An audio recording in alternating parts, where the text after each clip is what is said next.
the curious nighttime rituals of ancient kings.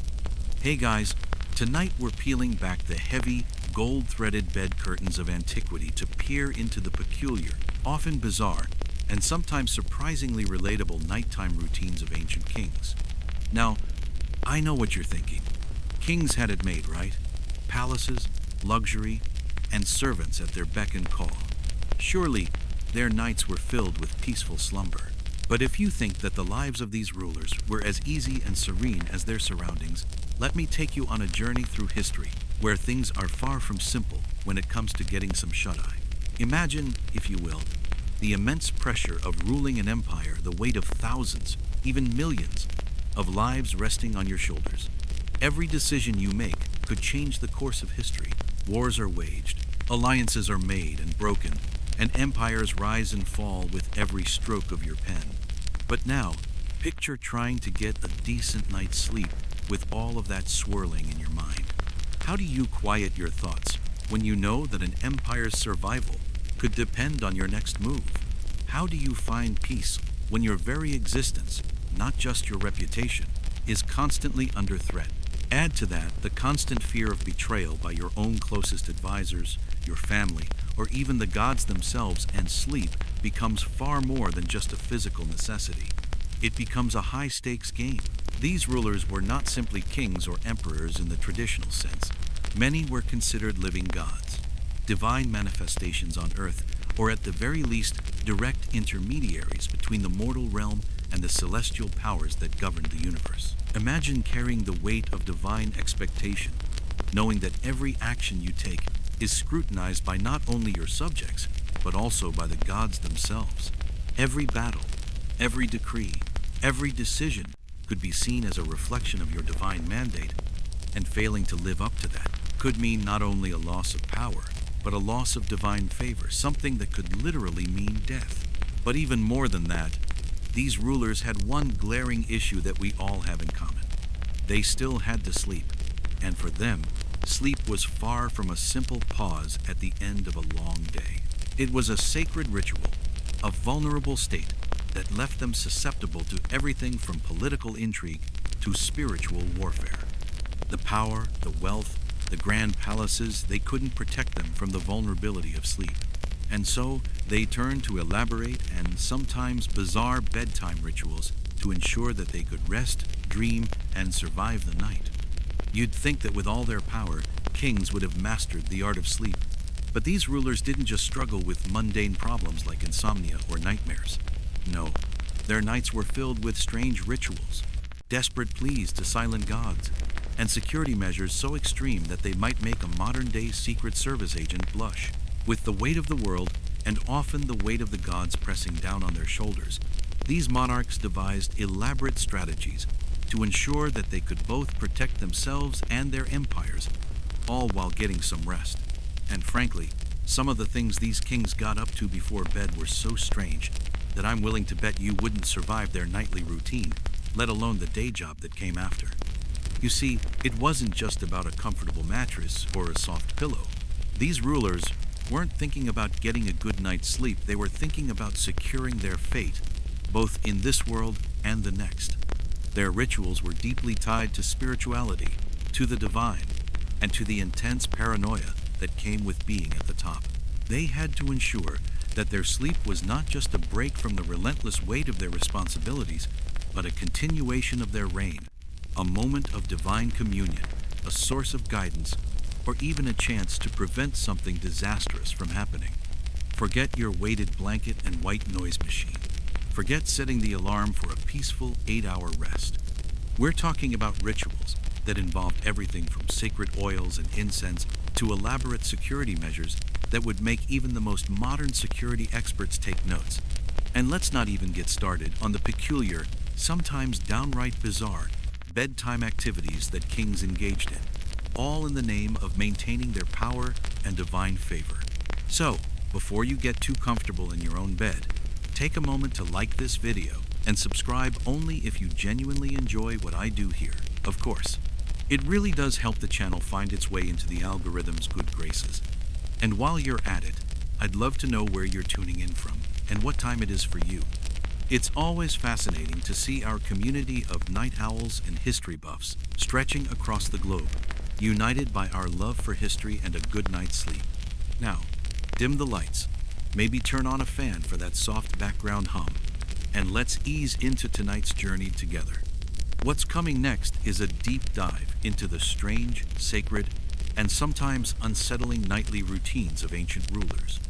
From the pharaohs of Egypt who faced down the gods in their dreams, to the paranoid Roman emperors who couldn't sleep without whispering to the moon, we'll explore how these powerful figures navigated the vulnerable hours of the night. Were they seeking divine guidance? Were they trying to ward off assassins? Or were they simply trying to find a way to make it through the night without losing their mind or their empire? The world these kings inhabited was vastly different from ours, but their struggles to find peace, to sleep, and to dream are surprisingly relatable. And while your own nightly routine may be a lot simpler than theirs, I think you'll find that there's something oddly comforting in knowing that even the most powerful figures in history had to wrestle with the same human frailties we all do. So, without further ado, let's begin our nocturnal journey into the strange night rituals of ancient kings. Prepare yourself for an exploration that blends the bizarre, the sacred, and the surprisingly relatable elements of ancient royal slumber. We'll uncover the ways these rulers navigated the challenges of sleep, from the divine to the deeply paranoid, and how their nightly routines shaped the course of their reigns. Section 1: Egypt. The Pharaoh's Dream Mission. As the sun dips below the horizon, casting the skies of ancient Egypt in rich hues of orange and purple, a soft stillness settles over the land. The Nile, once a rippling, bustling force of nature, now flows gently under the moonlight. The vast Egyptian empire, with all its awe-inspiring monuments, bustling marketplaces, and the ceaseless hum of royal bureaucracy, begins to quieten as the evening draws near.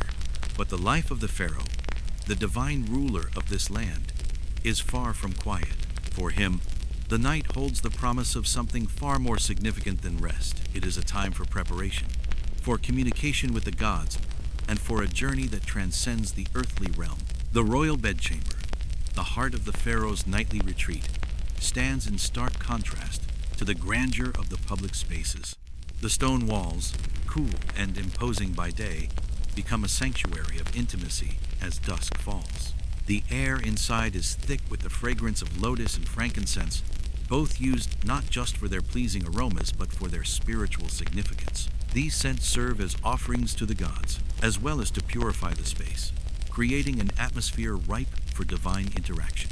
The bedchamber, richly adorned with tapestries depicting protective deities and symbols of power, exudes an atmosphere that blends luxury and sanctity, both of which are necessary for a pharaoh who is about to embark on the sacred and perilous journey of sleep. Unlike the soft, feathered pillows many of us enjoy today, the pharaoh's bed is anything but indulgent. There is no fluffy mattress to sink into, no soft sheets to wrap around the body.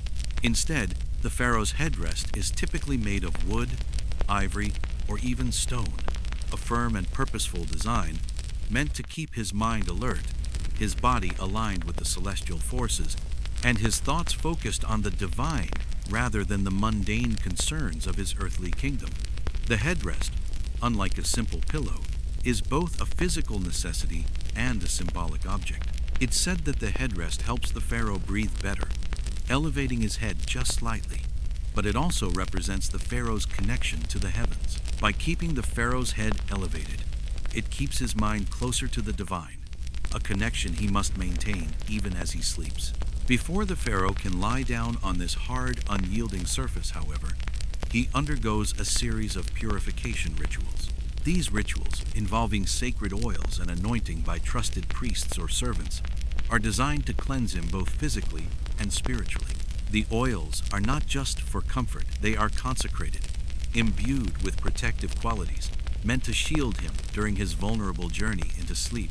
These sacred anointings are often performed in silence, with only the hum of the priest's chants filling the room. The murmured prayers and sacred words echo in the pharaoh's ears, reinforcing his divine status and preparing his body for the spiritual voyage ahead. As the oil is carefully rubbed into his skin, the pharaoh might wear an amulet, perhaps a scarab or an ankh, These amulets are not mere trinkets.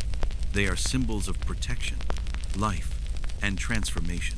The scarab, often associated with the god Khepri, represents the sun's daily journey across the sky and is believed to ward off evil spirits and ensure safe passage through the underworld.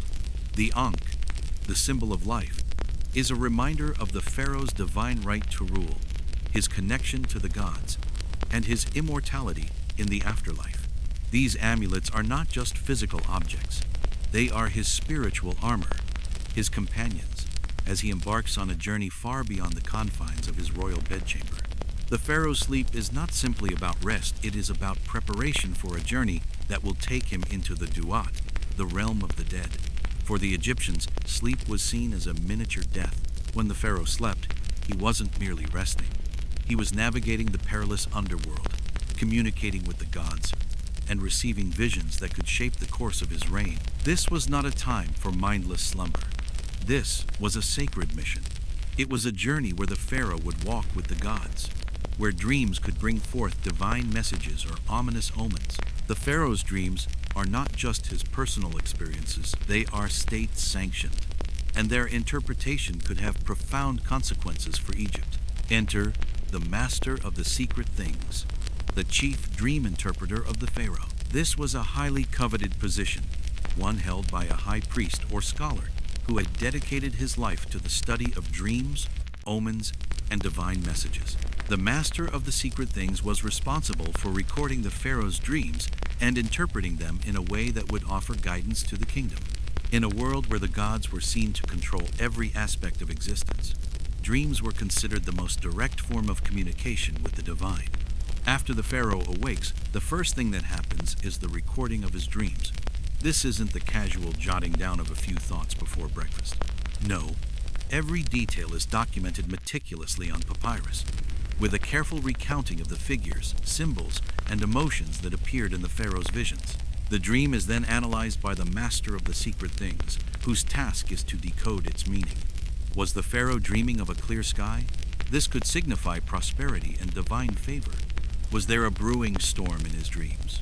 This might be a warning, a sign that something, whether a political crisis or a celestial disturbance, is on the horizon. The interpretation of these dreams is no small task. Dream books, such as the Chester Beatty Papyrus, guide the meaning of various dream scenarios. Seeing a lion in a dream could be a sign of strength and victory. Seeing yourself looking into a mirror, that's a bad omen, one that may indicate impending doom or the collapse of the pharaoh's reign. These dream books were essential tools for the interpreters, filled with specific symbols and their meanings, designed to help the pharaoh make sense of his visions.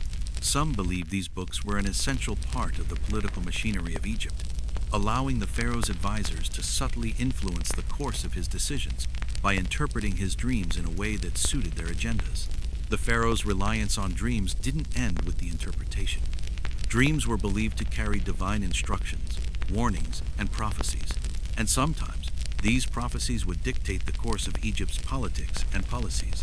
Specific offerings would often be made before bed, perhaps to ensure favorable dreams or to seek divine guidance on a pressing issue.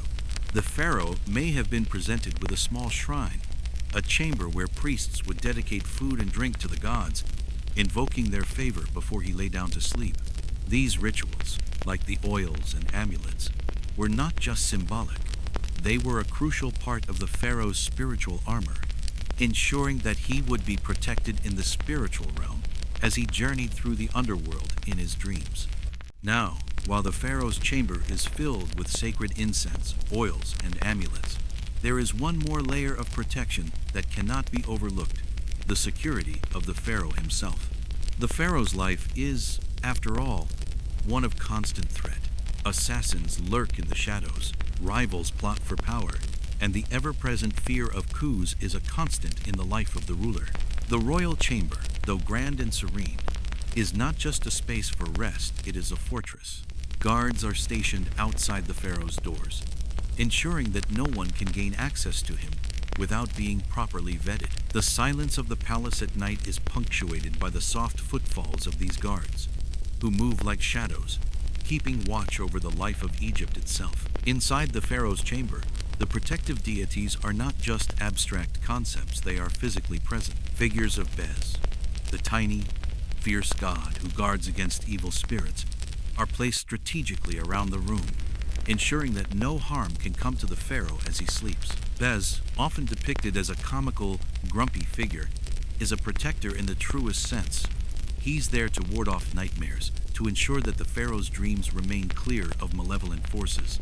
Think of him as a spiritual bodyguard, a vigilant sentry who stands watch while the pharaoh drifts into his nightly journey. But perhaps the most curious element of the pharaoh's bed is that headrest. It's a strange piece of furniture, isn't it? Half pillow, half sky antenna. The wooden or ivory headrest is a symbol of both practicality and spirituality. It's not just a place for the pharaoh to rest his head, it's a conduit for divine messages. As the pharaoh sleeps, his headrest keeps him connected to the heavens, ensuring that his mind remains aligned with the gods, even as he dreams of the duat. There is no doubt that for the pharaoh, sleep was never just a time to relax. It was a vital mission, one that required protection, preparation, and divine guidance at every step. Section 2, Rome, Caligula, and the moon. As the night settles over the mighty city of Rome, its vast streets and marble buildings begin to quieten under the weight of the evening. The hustle of merchants and chariots has softened into a murmured rhythm, but for one man, the darkness does not signify rest. Instead, it marks the beginning of his most peculiar ritual. This is the world of Gaius Julius Caesar Augustus Germanicus, better known to history as Caligula, the most notorious emperor of the early Roman Empire. But tonight, in his private chambers within the opulent Palatine Hill, it's not the weight of an empire or the whispers of conspirators that are on his mind. No, for Caligula, the night is all about something far more ethereal, an intimate, theatrical conversation with the moon. The Palatine Hill, a fortress of power. The Palatine Hill is where Rome's elite reside, and for Caligula, it's the very heart of his empire. Here, the air is thick with the scent of luxurious perfumes.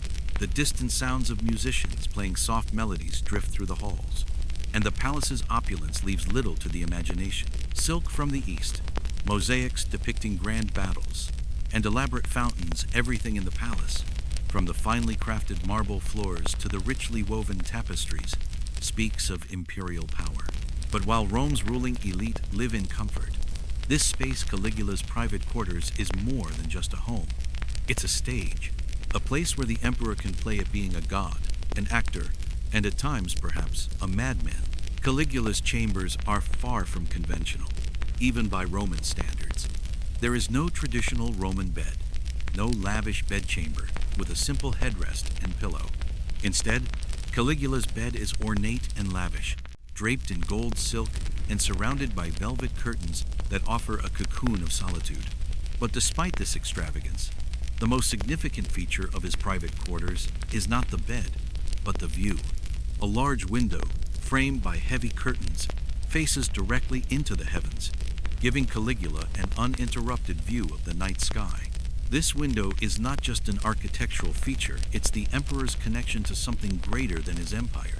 It is here, at this very window, that Caligula will begin his most strange and intimate ritual, his nightly conversations with Luna, the Roman goddess of the moon. The ritual of the night, baths, music, and late-night audiences. Before the emperor can engage in his lunar discussions, the evening begins with a carefully choreographed routine.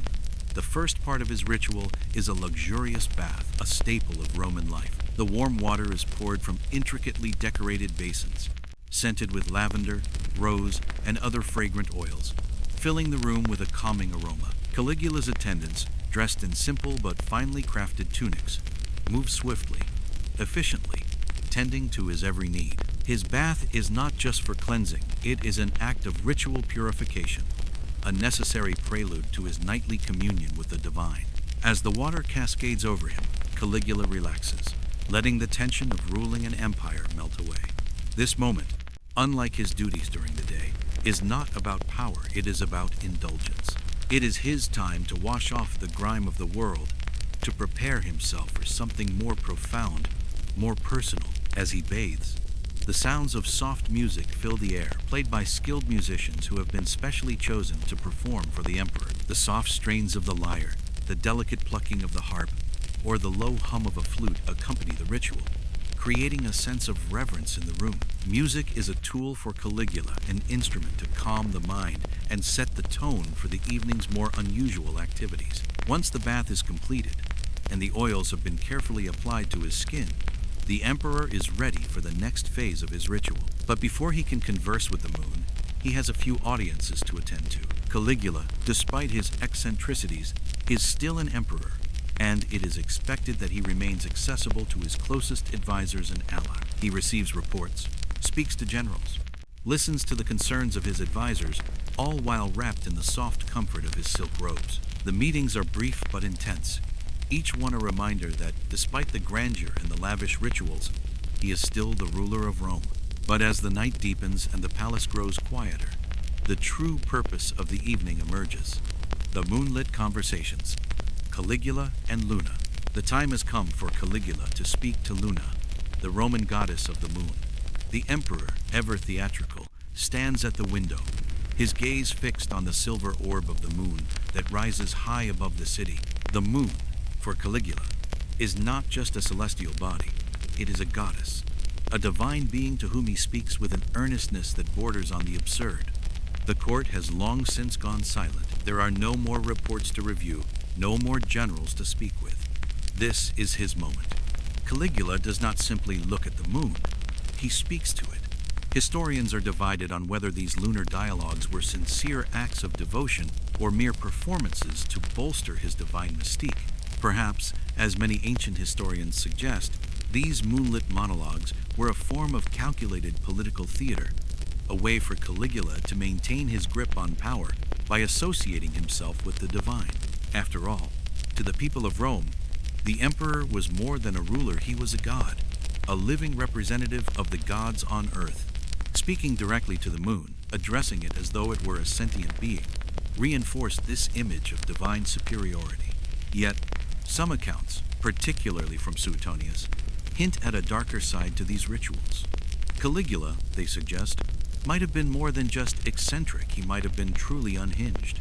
His conversations with Luna, some believed, were not just symbolic acts of devotion, but desperate attempts to make sense of the world around him. To ask for guidance from a celestial body was one thing. To seek solace in a silent, indifferent orb in the sky was another. Luna, Caligula might whisper, what do the stars tell me tonight? What do you see, my goddess? Tell me, are the omens favorable for my reign, or shall I prepare for the storm? His voice is soft, a reverent murmur carried away by the cool evening breeze. He stands there, his robe flowing in the wind, his eyes wide and expectant, as if waiting for a response from the silent, distant moon. The moon does not reply, of course, but Caligula persists. Some nights, he might shout at the moon, demanding answers. Why does the Senate defy me? He might ask, his tone not one of peaceful devotion, but of frustration and anger. Is the empire truly mine, or is it slipping from my grasp? His night conversations become more of a theatrical display, a public performance to remind his court of his connection to the divine, a performance designed to reinforce his image as a living god. Dreams, omens, and the prophetic night. While Caligula may have looked to the moon for guidance, it is clear that he was also deeply concerned with omens and dreams. Roman emperors were no strangers to divination, and they regularly consulted with priests, augurs, and oracles to interpret signs and ensure that they were acting in accordance with the will of the god. For Caligula, these practices were not just a form of ritual, but a means of controlling his empire's fate. After his moonlit monologues, Caligula would often consult with his priests, interpreting the signs of the night. Had an owl hooted at an unusual time? A sign of impending doom. Had a thunderstorm passed over the city? Perhaps an omen of divine displeasure.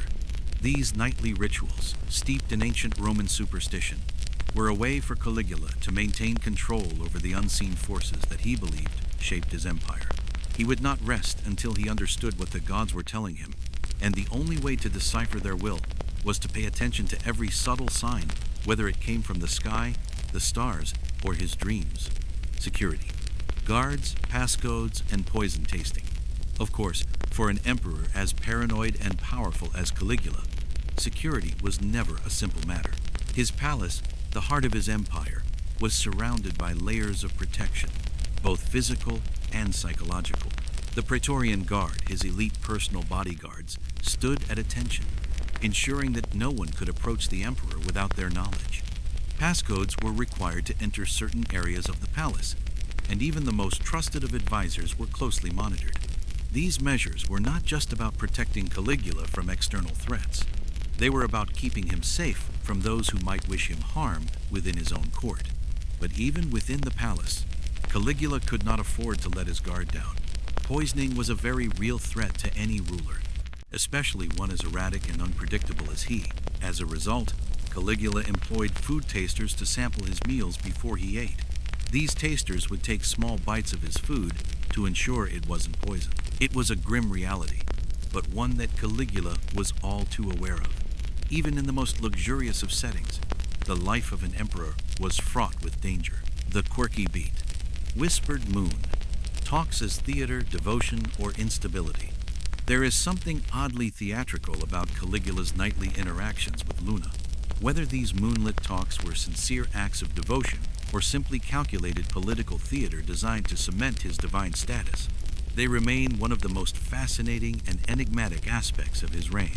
There was no question that Caligula's nightly ritual was a spectacle, a performance for the gods, for the people, and for himself. The emperor's divinely inspired madness, or perhaps his genuine belief in his connection to the gods, was a powerful tool in maintaining his authority. But beneath the glittering surface of royal luxury and divine authority lay a profound instability. Caligula's obsession with his lunar conversations, his fear of omens, and his constant need for validation from the celestial realm could be seen as a reflection of the deep paranoia and insecurity that plagued him. Whether a calculated act of power or a desperate attempt to find answers in an unpredictable world, his nightly rituals revealed the complexities of a ruler who, at once, saw himself as both a god and a mere mortal, caught in the swirling tides of fate. Section 3. China. Qin Shi Huang's Immortality Nights. The harsh winds of the Chinese countryside whip across the northern plains, but in the heart of the empire, within the walls of the grand palaces, a different kind of storm is brewing. It's a storm of ambition, obsession, and desperation. A storm that drives one man to seek the impossible. This is the world of Qin Shi Huang, the first emperor of China, a ruler whose reign marked the unification of a fractured nation, but whose nights were consumed by a much darker and more personal ambition: immortality. The year is 221 BCE, and the Qin dynasty has emerged victorious, conquering the warring states and consolidating power under a single emperor. The Great Wall is still in its early stages of construction. Roads are being built, and massive projects are underway to solidify the emperor's control over this vast land.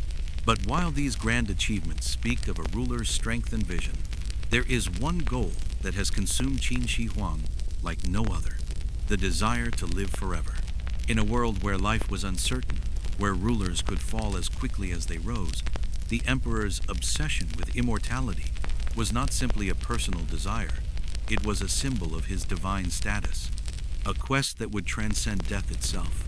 The emperor, ruler of a united China, believed that conquering death was the final and most essential victory, one that would cement his place in history and ensure his rule would never be undone. But as Qin Shi Huang would soon discover, his race for immortality would come at a price. The rotating sleeping palaces, a fortress of deception. Unlike the simple wooden structures and stone fortresses one might imagine for a ruler of Qin's stature, the emperor's sleeping arrangements are far more elaborate and, in many ways, unsettling. The emperor's palaces are not just places of rest. They're moving, shifting sanctuaries, designed not only for comfort but for the protection of his life, which had become increasingly precarious. The very nature of the emperor's quest for immortality demanded that his sleep be safeguarded in ways that would strike the modern world as both paranoid and extravagant. To ensure that no one could find him easily or worse, poison him, Qin Shi Huang employed a system of rotating palaces. He never slept in the same palace 2 nights in a row, and these palaces were more than just luxurious spaces for rest. They were elaborate, secretive fortresses, with multiple palatial compounds scattered across the empire. The emperor would move from one to another without any predictable pattern. Each palace was a carefully designed fortress, a labyrinthine network of corridors, hidden chambers, and secret passages. Every room was designed with security in mind.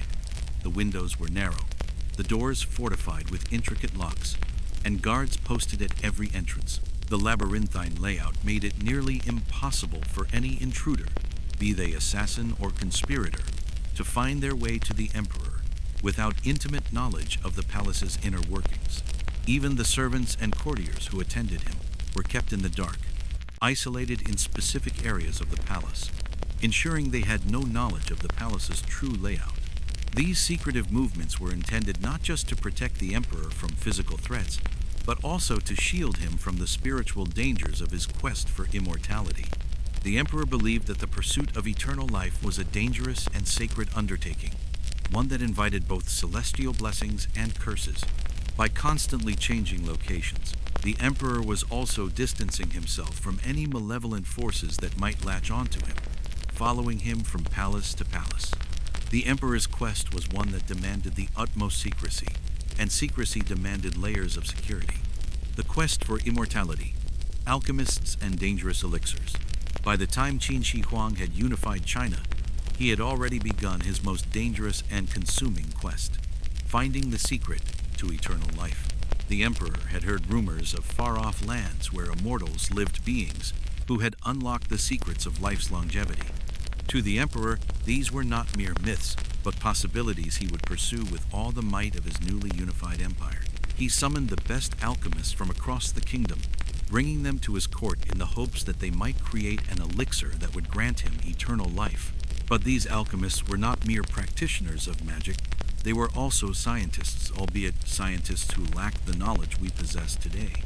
In the emperor's court, knowledge and superstition were often indistinguishable. The alchemists, eager to please their ruler and gain favor, began their work. But the methods they employed were as dangerous as they were mysterious. These alchemists concocted potions using ingredients that were exotic and foreign, blending rare herbs with precious metals, minerals, and even mercury, a substance they believed could purify the body and spirit. These dangerous concoctions were often drunk in the hope that they would not only cleanse the emperor's body, but also grant him the divine gift of immortality. But in reality, the metals and toxins used in the elixirs were causing slow, painful damage to the emperor's body. The cure for immortality, ironically, was killing him.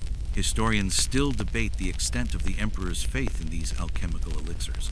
Some argue that Qin Shi Huang genuinely believed that the elixirs could work, and that he drank them in earnest pursuit of immortality.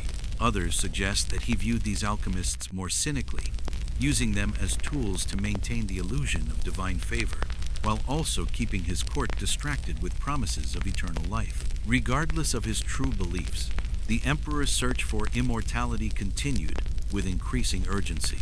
He sent out expeditions to distant lands in search of immortal beings. One famous journey took place to the eastern seas, where emissaries were dispatched to find the islands of the immortals. These mythical lands were rumored to be the homes of the immortals, who had discovered the secret to eternal life, and Qin Shi Huang sought to bring back any knowledge or person that might offer him the key to his own unending reign. The expeditions, however, were fruitless. Despite reports of these mythical islands, no one returned with anything more than stories, some of which were, perhaps, more than a little embellished. But even in failure, the emperor persisted. For him, the pursuit of immortality was not just a personal obsession, it was a cosmic necessity, an essential part of his legacy as the Son of Heaven. Extreme secrecy, assassins, poisons, and layers of protection. The obsession with immortality came with one inevitable side effect: paranoia. Qin Shi Huang, despite his vast power and control over an entire empire, could never escape the reality that his reign and his life were constantly threatened. As the emperor grew older and his quest for immortality became more desperate, he began to trust fewer people, even within his own court. Secrecy became the emperor's primary weapon, both in his quest for immortality and in his survival. His palaces, as we have already discussed, were designed with layers of security, but they were only the beginning. Asterisk, asterisk. Qin Shi Huang began to employ elaborate assassin-proof routing to protect his movements. His courtiers, attendants, and even his most trusted generals were kept in the dark about where he might be at any given moment. Secret passwords and codes were given to the guards who were assigned to specific palaces, ensuring that only those who were trusted knew the emperor's whereabouts. Guards were strategically placed within the palace, each one tasked with ensuring that no one could access the emperor's private chambers without strict authorization. But security wasn't just about preventing physical intrusion, it was about preventing something even more insidious: assassination. Qin Shi Huang's reign, though long and largely successful, was not without its enemies. As he grew more obsessed with immortality, he alienated many within his court, making enemies of those who might have once been his most loyal supporters. And so, the emperor took extreme precautions. Food tasters were employed to sample his meals before he ate, ensuring that they were not poisoned. Even the simplest dish could contain a deadly dose of poison, and Qin Shi Huang knew that. It wasn't just assassination that haunted him, it was betrayal, both from within and outside the palace walls. And if all else failed, the emperor had a final line of defense: body doubles. These doubles were trained to mimic the emperor's every move, from his speech patterns to his gestures. If anyone wished to harm Qin Shi Huang, they would have to kill a number of imposters before they ever reached the real emperor. It was a strategy designed not just for protection, but for deception. The emperor's life had become a game of misdirection, a constant juggling of truth and illusion, the quirky beat, racing time, and possibly poisoned by his cure. Despite all the layers of protection, despite the rotating palaces, the alchemists' dangerous elixirs, and the food tasters, there was one inevitable fact: time was running out for Qin Shi Huang.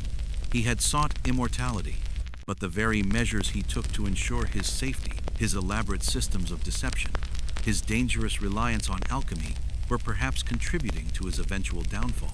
The emperor's obsession with eternal life had come full circle. He had spent his reign building an empire, unifying China, and laying the foundations of one of the world's most enduring civilizations. But in the end, none of that could save him from what time inevitably does to every living being. Even as he raced against the clock, trusting in alchemists, secret passages, and his own security measures, the emperor's body betrayed him, perhaps poisoned by his very efforts to stave off death. In his final days, Qin Shi Huang would not be remembered for the grandeur of his empire or the strength of his armies. Instead, he would be remembered for the one thing that ultimately consumed him: his quest for immortality. His body, once so powerful, now languished under the weight of the poisons and elixirs that he had taken. And he died far too young, far younger than he had ever imagined. But even in death, his empire would continue to thrive. His tomb, with its thousands of life-size terracotta warriors, would stand as a testament to his grand ambitions. For though Qin Shi Huang never found immortality, his legacy would last for millennia. Section 4: Aztec Empire. Moctezuma II's sacred cacao. The sun sets slowly over the bustling city of Tenochtitlan, casting long shadows over the majestic temples and bustling causeways that wind through the capital of the mighty Aztec Empire. The air is thick with the sounds of the city, the rhythmic calls of merchants in the marketplace, the heavy footsteps of laborers working to finish their day's tasks, the distant chants of priests offering sacrifices to the gods. Yet, as the day's energy begins to wane, another rhythm takes over, one that comes not from the city itself, but from a more intimate, more sacred space. The private chambers of Moctezuma II, the emperor and living god of the Aztec people. In this sacred sanctuary, the trappings of power, luxury, and divine right are palpable. The emperor's bedchamber is a combination of opulence and spiritual significance, a space designed not just for rest, but for connection to the divine in preparation for the night's spiritual journey. The walls are adorned with the rich symbolism of the Aztec pantheon paintings of gods and goddesses, intricate carvings of sacred animals, and large stone statues of warriors, each figure a reminder of the emperor's divine authority and the cosmic order that he embodies. But as night falls, the emperor's rituals shift from the outward display of power to more personal and sacred acts, rituals that blend the earthly and the divine in the pursuit of wisdom, clarity, and protection. This is where Moctezuma II's nightly routine begins, not with simple rest, but with the continuation of his sacred duties to the gods, his people, and the empire. Core routine, ritual bathing, and the sacred cacao. Every evening, as the sun dips below the horizon and the sky above Tenochtitlan turns a deep purple, the emperor prepares for his nightly rituals, rituals that will connect him to the gods and prepare him for the sacred journey of sleep. His first act is the ritual, bathing, a cleansing, but also a spiritual purification. Moctezuma's bath is not simply a matter of hygiene. It is a preparation for the divine communion that will take place in his dreams. The bath is perfumed with copal incense, a sacred resin burned in many Aztec ceremonies. The thick smoke rises from small fires at the edges of the bath, carrying with it prayers to the gods and protecting the emperor from evil spirits. The bath itself is a luxurious affair. In Moctezuma's private chambers, servants pour water from large, intricately decorated vessels into a deep stone basin. The water is infused with fragrant herbs and flowers, including the sweet scent of cacao blossoms, the very essence of the divine drink that will soon play a central role in his evening routine. As the emperor sinks into the water, the heat and fragrance of the herbs and flowers soothe him, grounding him in the present and preparing him for what lies ahead both spiritually and physically. After his bath, Moctezuma is anointed with sacred oils by his attendants, who use the oils to protect him from illness and evil spirits. The oils, infused with herbs like Teonanacatl, the sacred mushroom of the gods, and other ritualistic substances, are carefully applied to the emperor's skin, ensuring his protection as he prepares to enter the world of dreams. But this ritual is only the beginning.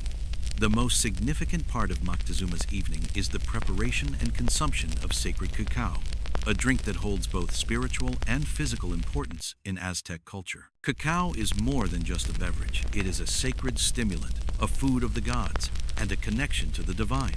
As the emperor settles into his chambers, a servant prepares a frothy cup of cacao for him. The drink is spiced with chili peppers, vanilla, and ground seeds, creating a rich, slightly bitter taste that is both invigorating and grounding. The foam is whipped up high, a symbol of the connection between the earthly realm and the divine.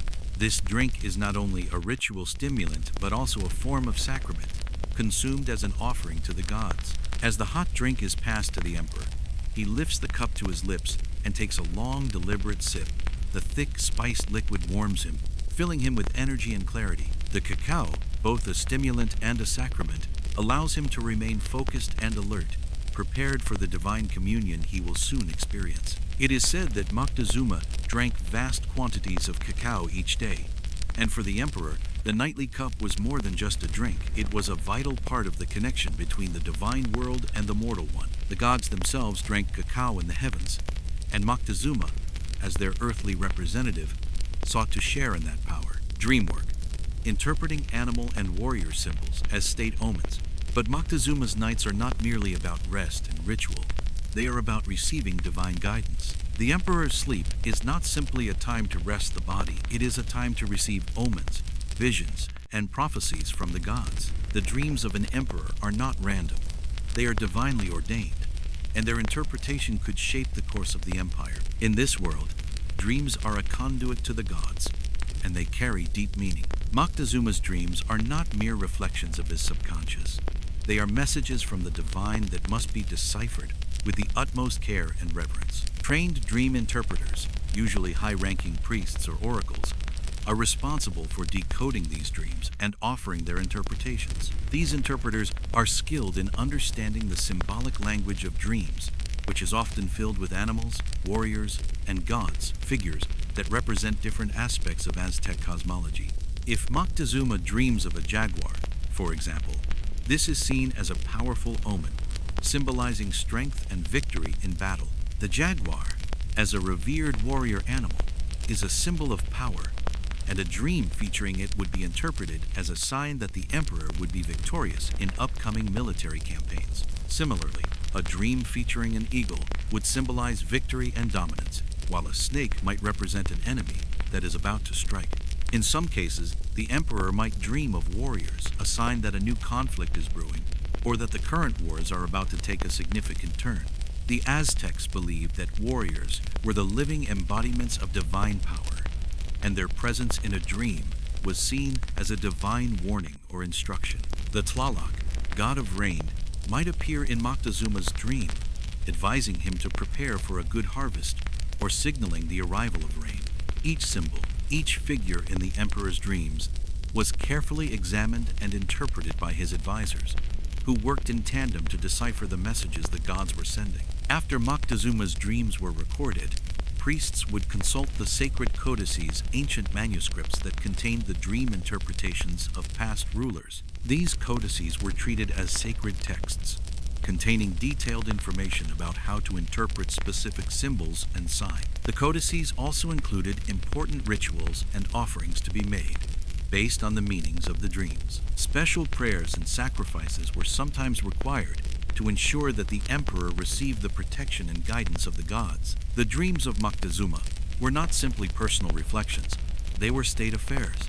The emperor's dreams were believed to directly affect the well-being of the entire empire. If Moctezuma dreamed of a disastrous omen, it would be taken seriously, and steps would be taken to mitigate the potential disaster. Whether it was a military setback, a natural disaster, or a political crisis, the gods were believed to be offering their wisdom through the emperor's dreams. The rituals that followed these interpretations could affect the empire's future, guiding Moctezuma's decisions and action. Security, Tenochtitlan's island capital, and the elite jaguar and eagle guards. Despite the divine focus of his night rituals, Moctezuma, like any ruler, is keenly aware of the dangers surrounding him. The Aztec Empire, despite its grandeur and prosperity, was fraught with internal and external threats. Political conspiracies, rival factions, and enemies from neighboring tribes were a constant concern. As the emperor's nightly rituals drew him deeper into the world of dreams and omens, he knew that his real-world safety depended on the strength and vigilance of his guards. Tenochtitlan, the capital of the Aztec Empire, was a marvel of engineering. Built on an island in the middle of Lake Texcoco, the city's layout was designed with defense in mind, with causeways leading to the mainland, each one guarded and fortified. The city was surrounded by water, making it nearly impossible for any enemy to approach unnoticed. But even within the safety of his capital, Moctezuma was never fully secure. His guards were tasked with ensuring that no harm could come to the emperor, especially at night when he was most vulnerable. Moctezuma's personal guards were the elite jaguar and eagle warriors, soldiers, who were not just skilled fighters, but were also imbued with the divine power of the animals they represented. These warriors were the most revered of the Aztec military, chosen for their bravery, loyalty, and strength. Their duty was to protect the emperor at all costs, even at the risk of their own lives. At night, these guards stood watch over Moctezuma's palace, keeping a vigilant eye out for any threats. The palace itself was a fortress, with guards posted at every entrance and passageway. Secret routes and hidden chambers allowed the emperor to move through the palace undetected should danger arise. These warriors, known for their fearlessness, would follow the emperor wherever he went, always ready to defend him from any threat. In addition to the physical protection of the jaguar and eagle warriors, Moctezuma's security system also included secret passages, hidden doors, and even the use of personal body doubles who would sleep in the emperor's place, ensuring that no one could ever know for sure if they had reached the real Moctezuma. The quirky beat, cacao as stimulant and sacrament before sleep. As Moctezuma's evening rituals unfold, it becomes clear that the emperor's use of cacao is not just about personal pleasure, but about something much deeper, his connection to the divine. In Aztec culture, cacao was sacred, a drink of the gods that was often reserved for the emperor alone. For Moctezuma, cacao was both a stimulant and a sacrament, a necessary preparation before sleep, and a vital part of his ritualistic connection to the divine. Before Moctezuma retires for the night, he consumes a large, frothy cup of cacao, carefully prepared by his attendants. The drink is spiced with chili and vanilla, giving it a rich, invigorating flavor that both nourishes and stimulates him. The emperor drinks the cacao slowly, savoring the taste, allowing the effects of the drink to wash over him. The cacao is believed to have spiritual power, helping the emperor maintain his connection to the gods as he embarks on his nightly journey. The drink also has a physical effect. It awakens the mind, heightening Moctezuma's senses and allowing him to remain alert and focused during his rituals. It is no coincidence that this powerful stimulant is consumed just before Moctezuma prepares to enter the world of dreams. Cacao serves as a bridge between the physical and spiritual realms, enabling the emperor to remain connected to both while he sleeps. As Moctezuma finally reclines on his luxurious bedding, surrounded by the sacred symbols of his empire, he is not simply preparing for sleep. He is preparing for a journey that will take him into the heart of the Aztec gods, where dreams, omens, and divine guidance await him. In this world of ritual and sacrifice, Moctezuma II's nights are filled with the weight of responsibility, the fear of the unknown, and the constant search for divine favor. Section 5. Persia, Darius the Great, and Oracle Pillows. The vast expanse of Achaemenid Persia sprawls across the horizon, from the glittering Mediterranean in the west to the rugged mountains of Central Asia in the east. An empire that seems both timeless and immense. The capital, Persepolis, sits proudly at the heart of this empire, a city of monumental beauty and grandeur, adorned with intricately carved stone reliefs that depict the majesty of Darius the Great's reign. The wind carries the scent of jasmine and incense, while the rhythmic sound of hammers and chisels from the royal workshops fills the air, crafting the empire's legacy in stone. But inside the palace, amidst the marble columns and gilded walls, Darius I, King of Kings, stands apart from the grandeur. He is a man of vision and wisdom, a ruler who consolidated the vast Persian Empire and extended its influence. But his ambitions do not stop at the earthly realm. For Darius, his nightly routine is a crucial, often solitary ritual, a time to connect with the divine, seek wisdom from the gods, and reaffirm his divine right to rule. In the deep silence of the night, he prepares for more than just sleep. He embarks on a journey to seek truth through prophetic dreams, a journey that will shape the course of his empire. Poor routine, Zoroastrian prayers for Asha, truth divided by order. Darius's evening begins not with the simple act of retreating to bed, but with a series of solemn rituals that root him in his spiritual responsibilities as the earthly representative of Ahura Mazda, the supreme deity of Zoroastrianism. As night falls and the palace is bathed in the soft glow of oil lamps, Darius's first act is to seek clarity and order, known as Asha in Zoroastrian doctrine. Asha is the divine principle of truth, order, and justice. It is the foundation of the universe, a force that the king must uphold through his rule. In the stillness of the evening, before retiring for sleep, Darius stands before a small altar adorned with symbols of Ahura Mazda, offering his prayers. The space is quiet, serene, and unadorned in its simplicity, reflecting the Zoroastrian focus on purity and divine order. Darius recites prayers in ancient Avestan, the sacred language of Zoroastrianism, his voice low and steady as he seeks alignment with the divine will. The prayers focus on Asha, invoking the protection of Ahura Mazda and seeking guidance for the night ahead. These prayers are not mere invocations, they are an essential part of Darius's role as king, reinforcing his authority and ensuring that his actions remain in line with the will of the gods. The Council of the Magi. After the prayers, Darius often seeks counsel from his most trusted advisors, the Magi, the religious priests and spiritual guides who serve not only as Zoroastrian clergy, but as the keepers of wisdom, divination, and knowledge. These Magi are not just scholars of the sacred texts, they are also experts in interpreting omens, signs, and dreams, as well as guiding the king on matters of state. both earthly and spiritual. Before Darius retires for the night, one of the Magi may approach him, offering insight into the events of the day and interpreting any omens or signs that might have occurred. Whether it is a bird's flight path, a strange constellation in the night sky, or the behavior of the royal animals, every detail is scrutinized. For the Magi believe that the gods speak through these signs. Great King, the augury is favorable this evening. The Magus might say, his voice thick with the weight of sacred knowledge. The eagle's flight in the sky was strong and undisturbed by the winds. The gods smile upon you, my lord. Such a statement, though seemingly simple, carries profound weight in a world where omens are considered direct messages from the divine. Darius listens intently, for these signs are often seen as foreshadowing the emperor's fortune, whether it be in battle, governance, or health. But the Magi's counsel is not confined to earthly affairs.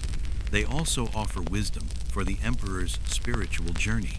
Dream interpretation is a key part of their practice, as they believe that the gods communicate with the king through his dreams, guiding him in his decision-making and ensuring that his reign is aligned with Asha. Dream incubation, herbs, objects, and prophetic dreams. For Darius, the night is not just a time for rest, it is a sacred opportunity to receive divine guidance.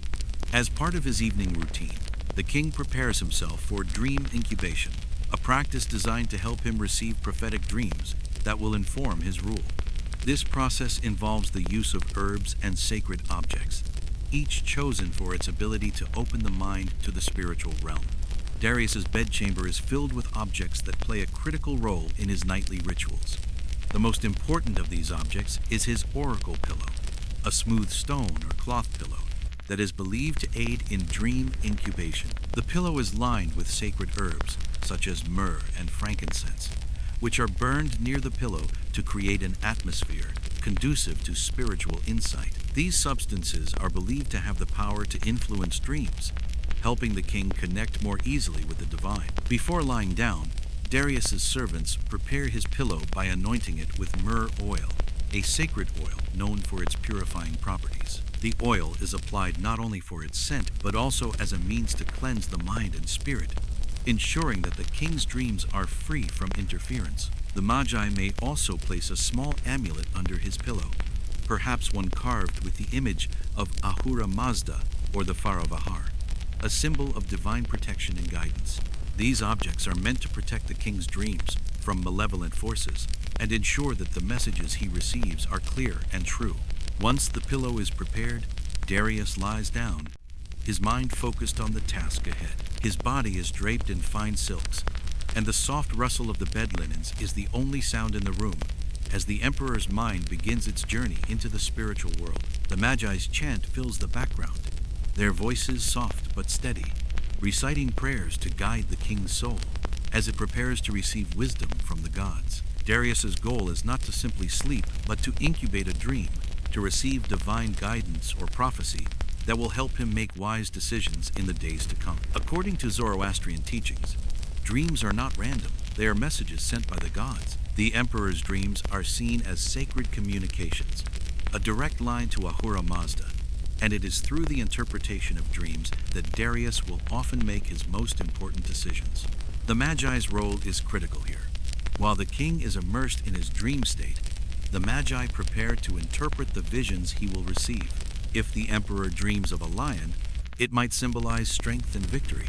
If he dreams of a snake, it could signify betrayal or deception. The dreams are rich in symbolic imagery, and it is the Magi's task to decipher these symbols and present them to the king upon his awakening. It is said that Darius often spent hours in trance, lying on his oracle pillow, communing with the divine and allowing his mind to open to the cosmic forces. His dream interpreters, trained in the sacred arts of divination, would then carefully analyze his dreams, seeking messages that would guide his reign. Security. The immortals guard the palace. Even as Darius seeks spiritual enlightenment in his dreams, he is keenly aware of the mortal dangers surrounding him. The immortals, the elite guard of the Persian Empire, are tasked with ensuring his safety. These warriors, handpicked for their strength, skill, and loyalty, are the king's personal protectors. They are stationed throughout the palace, ensuring that no intruder can breach the inner sanctum where the emperor rests. The immortals are not just soldiers, they are a living symbol of the emperor's divine authority and the strength of the Persian Empire. Darius's palace is a fortress within a fortress. The immortals stand guard at every entrance, ensuring that only those who are deemed worthy may pass. No one, not even the closest members of the court, can approach the emperor without being thoroughly vetted.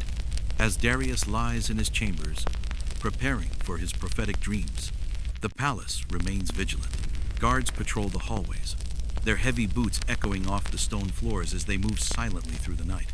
Secret passages hidden within the palace walls allow Darius to move undetected if the need arises. His every movement is watched, every whisper heard, and every entrance guarded. But the guards are not just there to protect the emperor from external threats, they are also present to safeguard the sacred rituals of the night. The immortals, as much as they are protectors, are also custodians of the king's divine connection to Ahura Mazda. They stand as a silent barrier against the forces of chaos, ensuring that nothing interrupts the king's communion with the gods. The quirky beat: don't wake the king if he's mid-prophecy download. As the emperor slips deeper into his dreams, his mind opens to the divine, yet his earthly duties remain. In the quiet of the night, Darius is not just sleeping, he is downloading divine wisdom. This process is not just a simple rest, it is a sacred act, a time when the cosmic forces align with his spirit, providing him with visions that will guide his reign.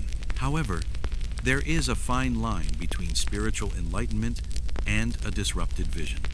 If anyone should disturb the emperor during this time, it is not just a breach of royal protocol, it is a disruption of the divine flow.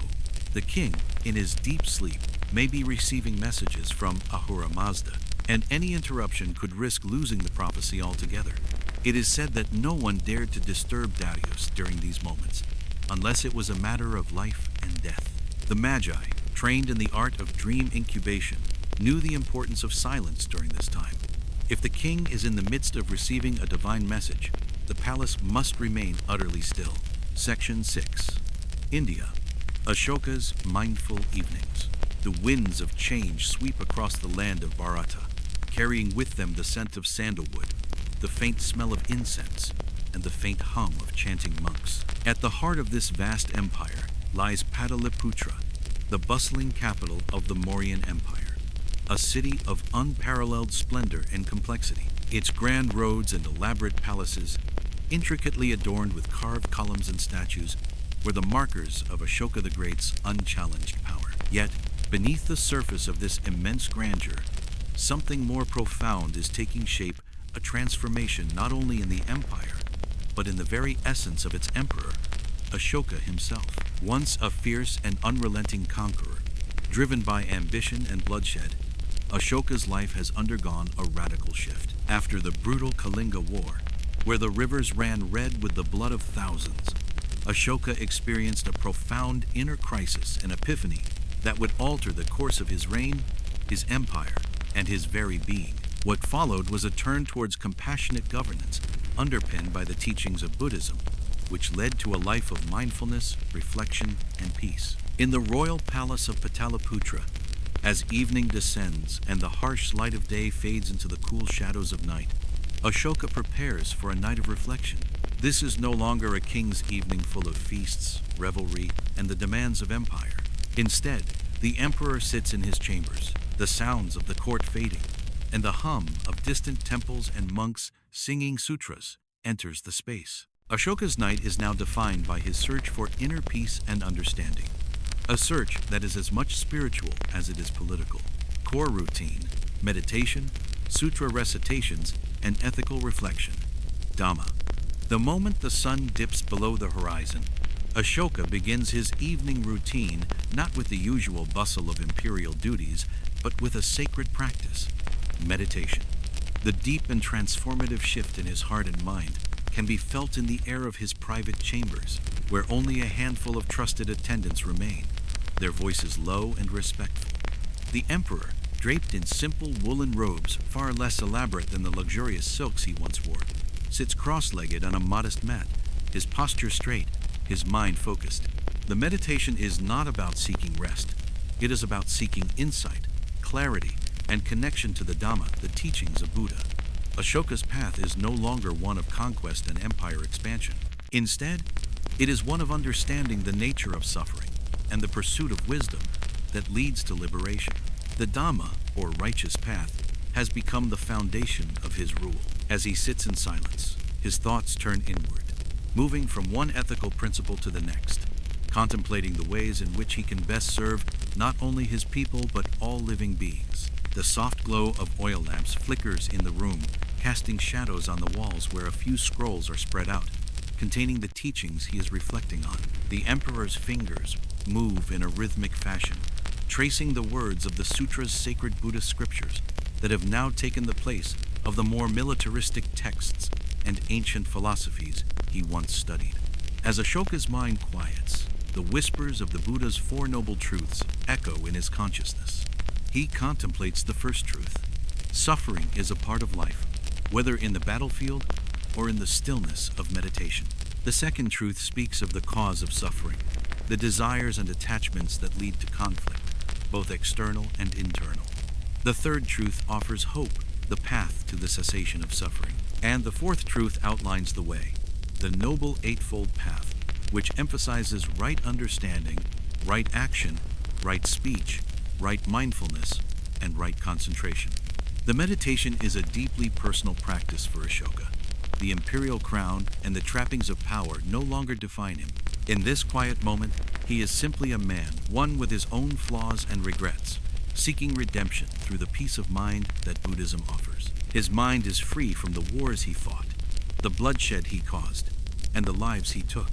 What he seeks now is peace not just for himself, but for his empire, his family, and the world at large. The echoes of the Kalinga War still haunt him, but through the meditation and reflection, he seeks to let go of past grievances and to move forward in a way that honors life, compassion, and justice. Lifestyle shift, simpler meals, and compassionate governance reviews. As Ashoka moves deeper into the practices of Buddhism, his physical routine also changes. The once royal feasts that filled the palace kitchens and the lavish banquets that celebrated victories and imperial glory are now replaced by simpler meals that reflect his newfound commitment to nonviolence, compassion. The rich meat dishes that once defined the royal table are now substituted with vegetarian meals, emphasizing fresh vegetables, grains, fruits, and lentils. At night, Ashoka's attendants bring him simple offerings, a bowl of rice, a handful of fresh fruit, and perhaps a warm cup of herbal tea brewed from local plants known for their calming properties. These meals are not just about sustenance, but are part of Ashoka's deeper commitment to living according to the principles of ahimsa, or non-harm. Each meal is prepared with care, not to indulge the emperor, but to nourish his body in a way that aligns with his ethical values. The shift in Ashoka's diet symbolizes the larger transformation in his heart and mind. No longer the conqueror who feasts after a victory, Ashoka has become the ruler who seeks to nourish his people not just through material wealth or military power, but through the cultivation of compassion, peace, and welfare. His evenings, after the meditation and contemplation, may also involve reviews of governance, but these are now radically different from the days when he focused on territorial conquest. Instead of strategizing military campaigns, Ashoka reviews the state of his kingdom's social welfare. He consults with his advisors on the distribution of food, healthcare, and resources to the people. His eyes are turned towards the welfare of the sick, the care of the elderly, and the education of the young. Ashoka's edicts, which will soon be inscribed across the empire on large pillars, are reviewed and refined during these quiet moments. They embody his commitment to peace, justice, and moral governance. The edicts are declarations of his deep commitment to Dhamma, to the values of truth, non-violence, compassion, and justice.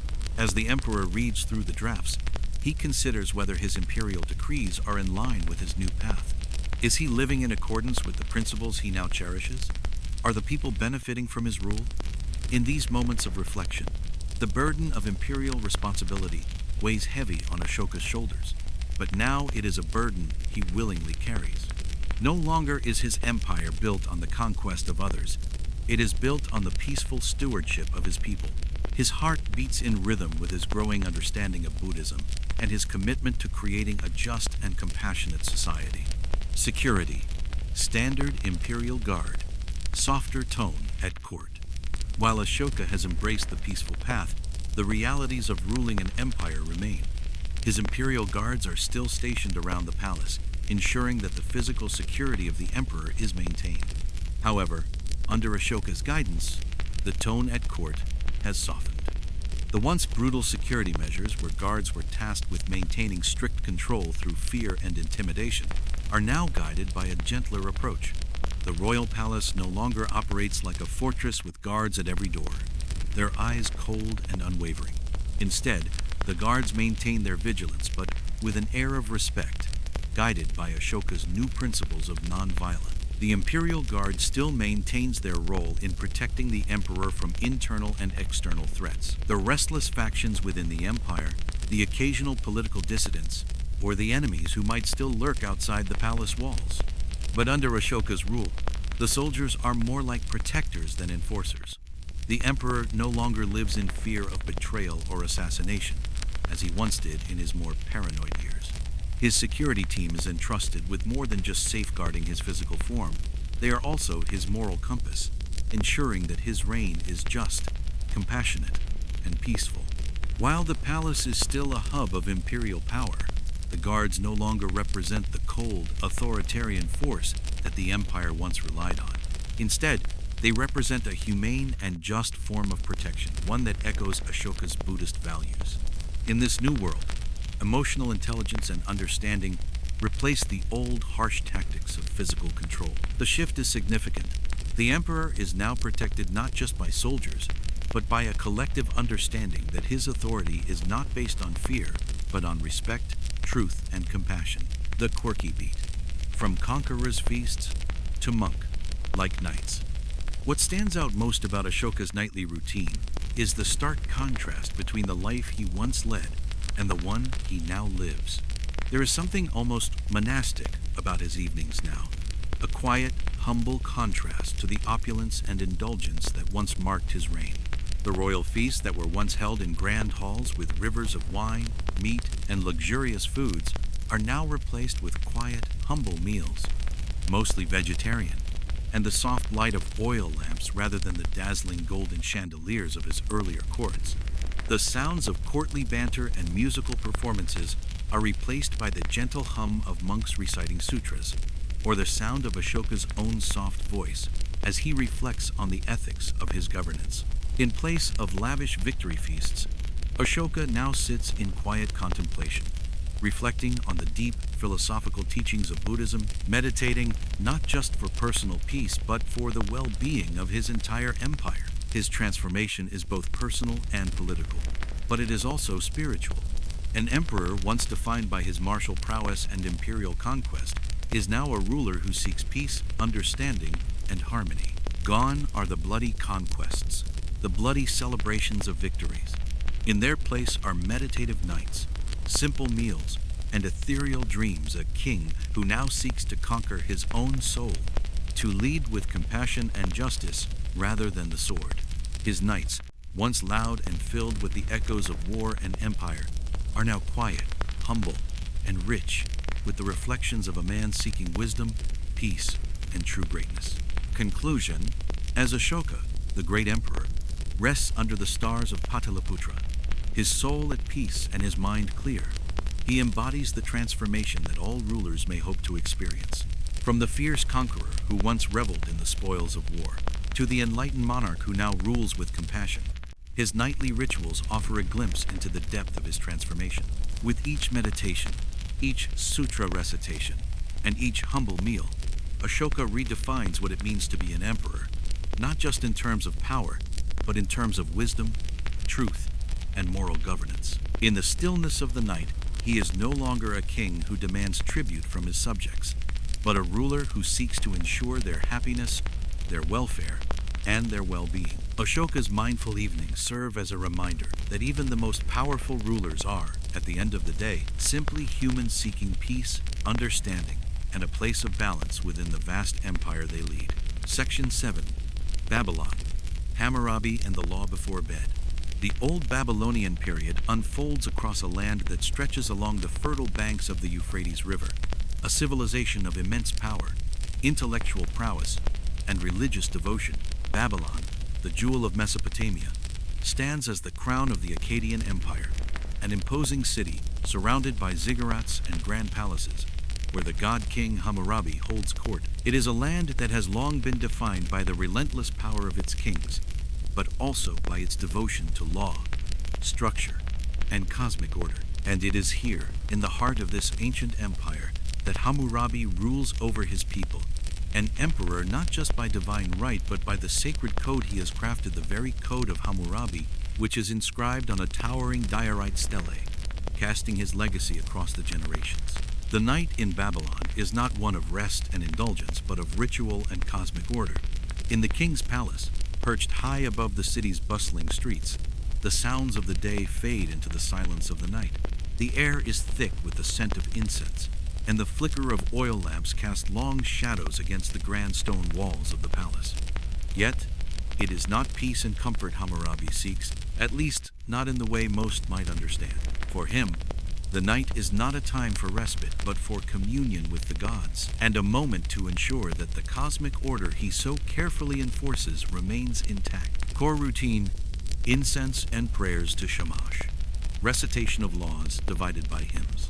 As the last rays of the sun dip below the horizon, Hammurabi's evening begins with a time-honored ritual, a prayer to Shamash, the sun god and the divine embodiment of justice, order, and truth. Shamash, in Babylonian mythology, is the celestial judge of both the heavens and the earth, a deity who governs the moral and natural order of the world. It is to Shamash that Hammurabi looks for guidance in his rule, and his nightly ritual begins with invoking the god's favor. In the privacy of his royal chambers, Hammurabi stands before an altar where frankincense and myrrh incense burn, their smoke rising like a prayer to the gods. The room is dimly lit, with only the soft glow of lamps casting shadows on the stone walls. Hammurabi's palace, a fortress within a fortress, echoes with the silence of the night. He, as a king, is both the earthly steward of his empire and the divine representative of Shamash, who is said to have given him the wisdom to rule. In the quiet of the evening, Hammurabi kneels before the altar and recites prayers, asking for Shamash's continued favor and guidance in his governance. He implores the god for clarity and justice in the decisions that will come in the following days. Hammurabi's prayers are not simple offerings. They are pledges of his integrity as a ruler, promises that he will govern not just with might, but with justice. After the prayers, Hammurabi shifts from the spiritual into the practical. He recites his laws, the very core of his empire's stability. Each law is a commandment, a divine edict written in stone, and they hold the key to the orderly functioning of Babylonian society. Hammurabi does not just read the laws from scrolls or tablets. He speaks them aloud, as though recommitting them to memory, reaffirming his role as their enforcer. His voice fills the chambers, each word a decree that holds the balance of the empire's social structure. The Code of Hammurabi is a document of incredible importance not just to the people of Babylon, but to the future of civilization itself. Hammurabi's laws cover all aspects of society, from trade and commerce to family matters, from property disputes to punishments for crimes. His voice echoes through the silent palace as he recites the laws one by one. Each law is accompanied by a hymn of praise to Shamash, acknowledging the god's role in shaping these laws. In doing so, Hammurabi reaffirms his divinely ordained role as both a political leader and a cosmic guardian of order. This nightly recitation is not mere ritual. It is an act of meditation, a reminder to Hammurabi that he does not rule by his own will alone, but by the will of Shamash and the divine principles of justice that the sun god represents. Each law is a thread in the great fabric of Babylon's existence, woven together to ensure that every aspect of life, from the smallest transactions to the greatest moral dilemmas, is governed by divine principles. Dream work, legal omens in dreams, interpreter's track order versus chaos. After his prayers and recitations, Hammurabi's thoughts turn inward. For him, the night is not simply a time for sleep, but a time to receive divine messages, particularly in the form of dreams. Dreams, in ancient Mesopotamian culture, are seen as messages from the gods, divine omens or warnings, prophecies that must be carefully interpreted to ensure that the king's rule remains just and in alignment with cosmic order. Hammurabi, as king, must look not only to the waking world for signs of order but also to his subconscious, where the gods may speak to him in dreams. To aid in this, Hammurabi employs a dream interpreter, one of the most trusted members of his court, skilled in the art of divination. The interpreter is versed in the dream omens, the ancient practice of reading dreams as portents of the future. This interpreter, after Hammurabi lies down to sleep, will carefully record any dreams the king experiences. If the emperor dreams of a scales of justice, a balanced, harmonious dream, it is seen as an omen of order and peace for the empire. But if Hammurabi dreams of chaos, perhaps a storm or a flood, it signals that something is wrong in the empire, that the divine order is being disturbed. For Hammurabi, this process of dream incubation is not just a personal spiritual exercise. It is an extension of his imperial responsibility. In ancient Babylon, dreams were considered one of the most direct ways the gods communicated with the king, and the interpretation of these dreams could guide the emperor's actions in the coming days. The dream interpreter's role is to track the order versus chaos within Hammurabi's dreams, seeking any signs of imbalance that might disrupt the empire. There are specific symbols that the interpreter looks for: lions, eagles, and serpents, all creatures imbued with symbolic meaning in Babylonian cosmology. If Hammurabi dreams of a lion, it is a sign of strength and victory, while a serpent could indicate treachery or a threat to the king's rule. In this way, Hammurabi's dreams act as a spiritual barometer, guiding him through the challenges of governance. The interpreter not only writes down the dreams but also offers an interpretation, offering a divine analysis of the king's subconscious thoughts. When Hammurabi awakes, the interpreter is ready with a full report of his dreams, which are then analyzed in the context of the empire's current state. If the dreams are harmonious, the king can rest easy, knowing that Shamash is pleased with his rule. But if the dreams are troubling, the interpreter will seek to decipher the meaning, offering advice on how the king might restore balance. Security, fortified palace, apotropaic figures, lamassu, demon, warding amulets. Hammurabi's life, despite his embrace of divine justice and order, is one of constant vigilance. The threats to the king's life are never far from his mind, and though his reign is founded on divine principles, the security of his palace is paramount. The royal palace, perched high above the city of Babylon, is a fortress in its own right, with thick stone walls, guarded gates, and a fortified entrance that keeps out intruders. At night, the immense palace gates are bolted, and the guard is doubled. Soldiers patrol the halls, their eyes alert to any movement or whisper that might indicate a threat. In the darkness of the palace, where Hammurabi rests, there is a sense of calm vigilance, the stillness broken only by the occasional footsteps of the royal guard. But Hammurabi's palace is not just guarded by men. It is protected by the divine in the form of apotropaic figures, lamassu. These stone statues, half man, half bull, stand at the entrance to Hammurabi's private chambers, their eyes wide and unblinking, casting an intimidating gaze over all who enter. The lamassu are not merely decorative, they are believed to be protective spirits, guardians of the king's divine authority, warding off evil spirits, demons, and any force that might threaten the sacred order. In addition to the lamassu, Hammurabi's personal chambers are filled with demon-warding amulets. These small, intricately carved charms are placed around the room, on the doorposts, and by the bed to ward off malevolent forces. They are a reminder that, while Hammurabi may rule with divine justice, he must still guard against the chaos that lurks beyond the mortal realm. Even the sleeping king is not immune from the threats of the spiritual world, and the amulets act as a final defense against any force that seeks to disrupt the order of Babylon. Quirky beat, sweet dreams, O king, scales of justice in the subconscious. As Hammurabi lies down to sleep, he is not just a man of power, but a man with a responsibility that stretches across both the waking world and the realm of dreams. The shift from daytime emperor to nighttime dreamer is a profound transition, where the lines between divine order and personal responsibility blur. Hammurabi may not sleep peacefully in the conventional sense. His dreams, filled with omens and divine messages, demand his full attention. But there is a certain comfort in the scales of justice that fill his subconscious, the symbols of his divine responsibility guiding him even as he sleeps.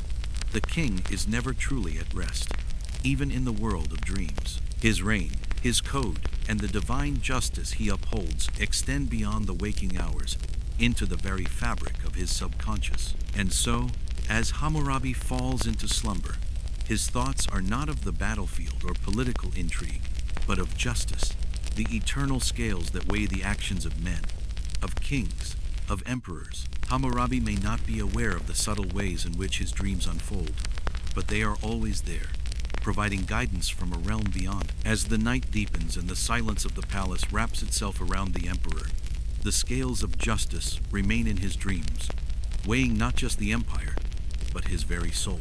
Conclusion. The night for Hammurabi, though filled with the rituals of prayer and divine communion, is also a time of immense responsibility.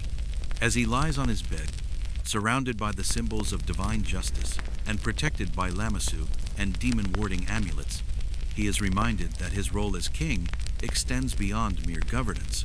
It is an embodiment of cosmic order.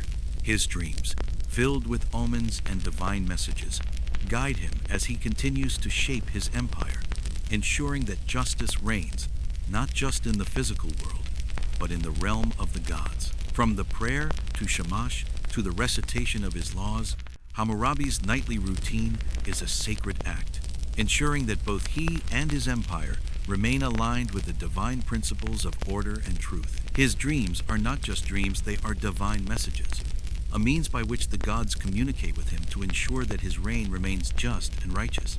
In this quiet moment before sleep, Hammurabi is not just a king, he is the cosmic guardian of order, entrusted with maintaining the balance between order and chaos, both in the world of men and the realm of the gods. His nighttime ritual ensures that his rule remains just, that his empire continues to thrive in accordance with divine law, and that, when the first light of dawn breaks, the king will rise not just as a ruler of men, but as the steward of Shamash's divine justice.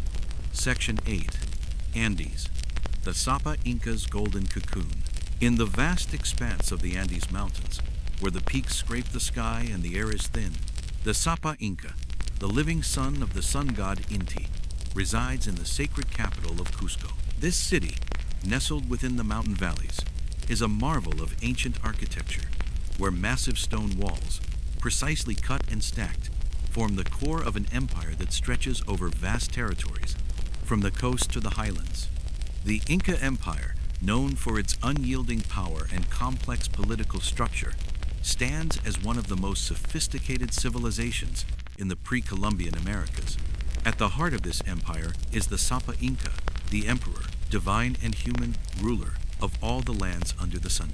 He is not merely a man, but a god king, a living embodiment of Inti, and his very presence reflects the sun's power, imbuing the empire with its solar energy. The palace of the Sapa Inca, located in the heart of Cusco, is not just a seat of power but a sanctuary, where the emperor's every movement, every breath, is part of a sacred rhythm that connects the heavens to the earth. As the sun sets behind the towering peaks of the Andes, bathing the city of Cusco in its final golden rays, the Sapa Inca prepares for the sacred rituals of the evening. The shadows lengthen across the plaza, the temples, and the palace, and the emperor's mind turns inward. This is not merely a time of rest, but a time for spiritual renewal, for communion with the gods, and for securing the balance of the empire, a balance that is as much spiritual as it is physical. Core routine, sacred baths, vicuña textiles, gold as solar presence. The evening begins with the sacred bath, an essential ritual for the Sapa Inca. Before he can retire to his private chambers, before he can even think of sleep, he must undergo the purification process that prepares his sacred body for rest.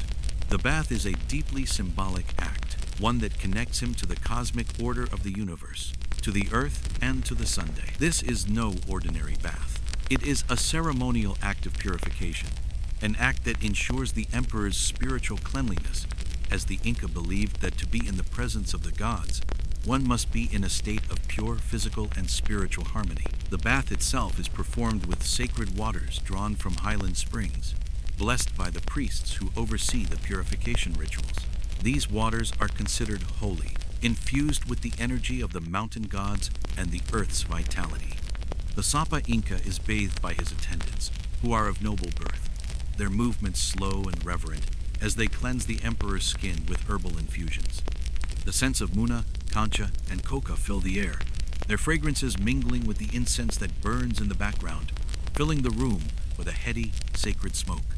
Once the emperor's body is cleansed, he is wrapped in the finest vicuña textiles, a fabric so rare and precious that only the Sapa Inca himself may wear it. The vicuña, a small Andean camelid known for its fine wool, produces fibers that are softer than silk and more valuable than gold. This sacred textile is not just a garment.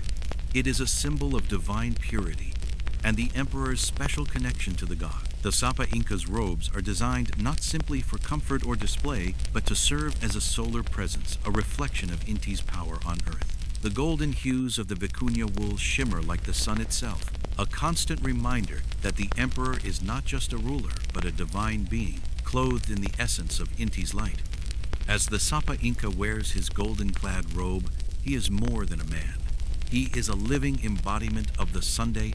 The Inca people believe that the emperor is Inti's son, and that his role is to maintain cosmic balance, to keep the sun in the sky, the earth fertile, and the empire flourishing. The gold that adorns his robe is not merely a decoration. It is a sacred metal, imbued with the very sunlight from which it is said to have been born. The gold serves as both a symbol of power and a medium through which the divine sun can shine through the emperor, blessing him and his people. Dream work. Priests parse visions for agricultural divided by state harmony. With his body cleansed and his soul renewed, the Sapa Inca now prepares for sleep. But this is not just any sleep. It is a sacred journey, a journey that will take him into the realms of the gods, into the places where the future of his empire is determined. The Sapa Inca's dreams are not simply the random musings of a tired mind. They are visions sent by the gods, omens, and prophecies that must be understood and interpreted by the priests who serve the emperor. In the Inca Empire, dream work was not just an individual experience, but a collective responsibility. The priests, the spiritual guides of the empire, held the sacred role of interpreting the emperor's dreams. Each dream was seen as a divine message, a piece of the cosmic puzzle that would help the emperor maintain the balance of the empire. For the Sapa Inca, dreams were not an escape from the weight of his responsibilities, but a means of receiving guidance from the divine. The gods, it was believed, spoke through dreams, offering advice on everything from agriculture to statecraft. The priesthood's role in interpreting the Sapa Inca's dreams is deeply rooted in the Andean cosmology, where every aspect of life is connected to the spiritual world. Dreams involving animals, such as the condor, puma, and serpent, are particularly significant, as they represent the spiritual forces that govern different aspects of life. The condor, for example, is a symbol of vision and foresight, while the puma represents strength and protection. The serpent, a creature that slithers between worlds, is associated with transformation and spiritual change. Once the Sapa Inca awakens, the priests gather to hear the king's dreams, which are then recorded and analyzed for their deeper meanings. The priests examine the symbols, noting any patterns that might suggest divine favor or the need for specific actions to maintain the empire's balance.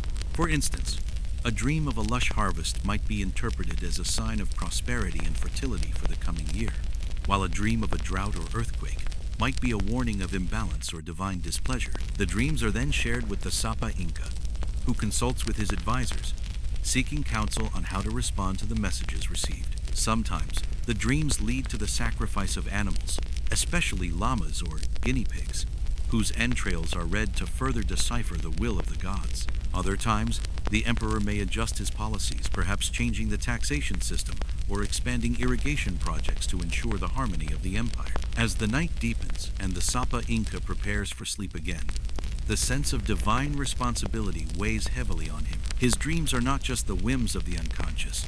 They are his link to the gods, and through them, he maintains the cosmic order that upholds the very fabric of the empire. The priests, his interpreters, are the keepers of this sacred bond, guiding the Sapa Inca's decisions with their wisdom and spiritual insight. Security, kin, elite guards, sanctified private space.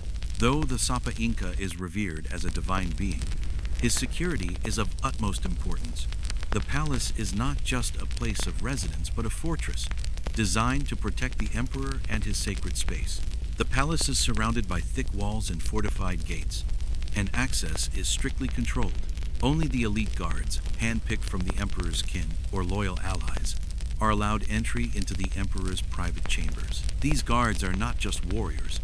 They are part of the Sapa Inca's inner circle, trusted not only with his physical safety, but with the preservation of his divinity. They are the kin elite, drawn from the emperor's family and the highest echelons of Incan society. Their duty is to protect the living sun from any threat, whether from external enemies or internal conspiracies. The emperor's private chambers are sanctified spaces, filled with sacred objects and symbols that reflect the divine nature of his rule. The palace is not simply a dwelling, it is a temple, where the emperor's sacred presence is honored by those who serve him. These sacred spaces are guarded by the kin elite warriors, who are both protectors and spiritual custodians, ensuring that the divine power of the Sapa Inca remains untouched by the chaos of the outside world. Quirky beat. Even laundry is wholly archived and ritually burned. In the Inca Empire, even the most mundane aspects of life are imbued with sacred meaning. Clothing, food, and even laundry are treated as sacred objects, imbued with the sun's divine essence. Every garment the Sapa Inca wears, especially his vicuña textiles, is considered a holy vessel, carrying the essence of his divine presence. Once the emperor has worn his garments, they are carefully stored not to be discarded carelessly, but treated with the reverence that is due to the living embodiment of Inti's light. When these garments are no longer worn, they are not simply cast aside. Instead, they are archived, carefully cataloged, and ritually burned once a year. This act of ritual burning serves a dual purpose. It is both a spiritual release, returning the clothing's essence to the gods, and a symbolic act of purification. The ashes are believed to carry the energy of the emperor's divine presence, which is then offered back to the gods through sacred rituals. This attention to ritual purity is not limited to clothing alone. Everything the emperor touches, whether it be his food, drink, or personal items, is treated with the same reverence. Even the emperor's waste is handled with care, purified, and disposed of in accordance with sacred rules. It is a reminder that in the Inca Empire, the Sapa Inca is not just a ruler but a divine vessel, and every action he takes, every item he touches, is part of the larger cosmic order. Conclusion. As the night deepens in Cusco, with the city bathed in the light of 1,000 stars and the whisper of the Andean winds, the Sapa Inca rests. But even in sleep, he is never fully detached from the divine forces that govern the empire. His dreams, interpreted by his priests, guide his actions, ensuring that his reign remains in harmony with the gods. His sacred baths, his vicuña textiles, and the golden presents he wears are all a reflection of his role as the living sun on earth, a divine being who is not only the ruler of his people but the mediator between the heavens and the earth. In the Andean night, where the air is crisp and the stars shine like jewels in the sky, the Sapa Inca's golden cocoon remains a symbol of the divine power that runs through his veins. As he sleeps, his connection to the gods remains unbroken, his dreams a reflection of the balance he must maintain in order to rule, and to ensure that the sun rises again the next day, just as it always has. Section 9. Nubia, divided by Kush, the Kandake star-led vigil. In the ancient kingdom of Nubia, nestled between the rivers Nile and Atbara, the realm of Kush stood as a testament to enduring power, culture, and wisdom. Its mighty queens, the Kandakes, ruled with a potent blend of regal authority and divine grace, bridging the celestial and terrestrial realms in a way few rulers ever did. The city of Meroe, the heart of the kingdom, glittered under the expansive African sky. Its golden palaces, intricate pyramids, and sprawling marketplaces were the physical manifestation of a kingdom that spanned not just the land, but the stars themselves. It is here, amidst this royal city, that the Kandake, one of the many great queens of Kush, conducts her night-long vigil under the vast celestial dome. The air in Meroe at night is thick with the scent of incense, rising from sacred altars where offerings to the gods are made. As the first stars pierce the ink-black sky, the Kandake moves through her opulent chambers, each step deliberate, each breath filled with the weight of her ancestral power. For her, night is not just a time of rest, but a time of divine communion, when the physical world slips away and the queen stands at the threshold of the spirit world, watching over her empire and calling on the ancient queens and gods for guidance. Her palace, far from being just a luxurious residence, is a fortress built not only to protect her body, but to preserve the sacred legacy of her lineage. Outside her windows, the land is still, and the night silence is broken only by the rustling of the wind, the distant calls of wild creatures, and the rhythmic beating of war drums echoing from the fortress walls. These are the sounds of a kingdom at war and peace, at trade and conquest, with the Kandake at the helm of it all. But tonight, her mind is not on the politics of the day, it is on the heavens, for the stars are her guides. Core routine, incense, astral rites, aligned to protective constellations. The evening's rituals begin with incense not merely for fragrance, but as an offering to the gods, an offering to the heavens. In Meroe, the sacred rituals of the night are governed by the movements of the stars, and the Kandake is no stranger to the celestial significance of her reign.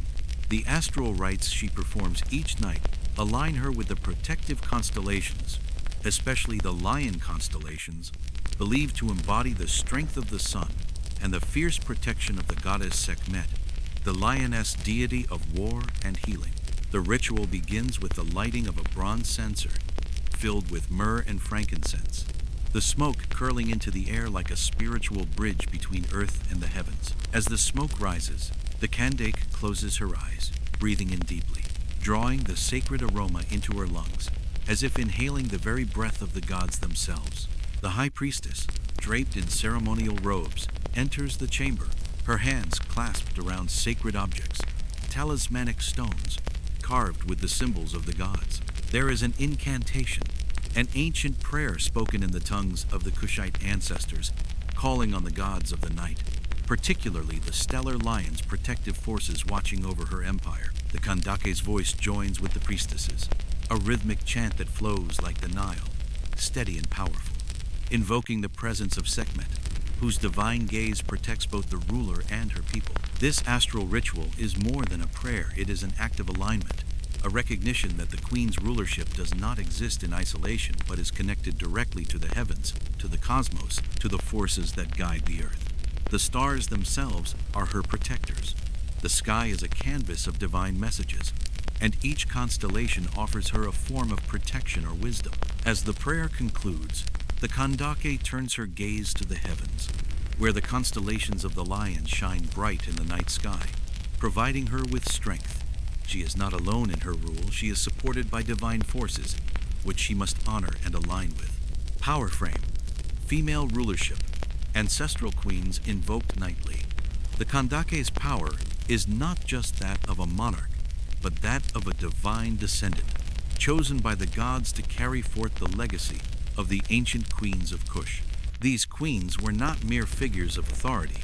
They were seen as the embodiments of the goddess, holding both political and spiritual power. Their rule was founded on their connection to the divine feminine, and the Kandake's nightly rituals are as much about her spiritual inheritance as they are about the physical governance of her empire. Before bed, the Kandake gathers in her private chamber, surrounded by sacred objects that connect her to her ancestors. She holds in her hands the scepter of her forebears, a ceremonial staff passed down through generations, carved with images of the goddesses who watched over their reign. Her ancestor spirits are invoked nightly, their guidance sought as she embarks on another day of leadership. The Kandake speaks their names aloud, calling on their power to sustain her, to guide her through the difficult decisions that will come with the dawn. In a special room of ancestors, The walls are adorned with carved stone reliefs, images of the great queens who came before her. These figures stand tall, their features serene and strong, holding floral garlands, ankhs, and scepters. They are the spiritual guardians of the Kandake, watching over her as she navigates the complex interplay of rule, war, and trade. Their silent presence is a reminder that her power is not her own. It is inherited, divine, and eternal. Security, fortress, palace, elite warriors, trade and war briefings. Though her power is spiritual and divine, the Kandake's rule is also one of absolute physical security. The palace in Meroe is a fortress, not just a place of luxury, but one designed for defense and survival. The walls are high, and elite warriors guard the gates. These are not mere soldiers, they are the best of the best, handpicked from the warrior classes. Their loyalty to the Kandake absolute. Their duty is to protect not just the queen's life, but the cosmic order she maintains. Every movement in the palace is carefully watched, every whisper caught by earliest sentinels. At night, when the rest of the palace sleeps, the elite warriors remain vigilant, posted at the gates and along the walls. They are the first line of defense should an enemy approach, though they are also guardians of the sacred space, their duty to protect the queen's divine aura as much as her physical body. No one enters her chambers without the queen's express permission. The warrior elite stand silent but watchful, their eyes constantly scanning the horizon for any sign of intrusion. Alongside the warriors, there is a network of royal advisors who help the Kandake stay informed about trade routes, military movements, and the economic state of the kingdom. These advisors bring their reports nightly, outlining the latest trade agreements made with neighboring kingdoms or the military intelligence that could affect the Kandake's decisions. Their briefings are crucial to the security of the empire. The Kandake listens intently, her mind sharp and calculating, weighing the threats and opportunities of her kingdom's vast holdings. Quirky beat, celestial lions as night sentinels. In her private quarters, the Kandake does not rest merely beneath the roof of her palace. She lies beneath the protection of the celestial lions, the mighty protectors who guard both her dreams and her empire's future. The Kandake's room is adorned with paintings of lions, their majestic forms and golden eyes painted on the walls, watching over her as she sleeps.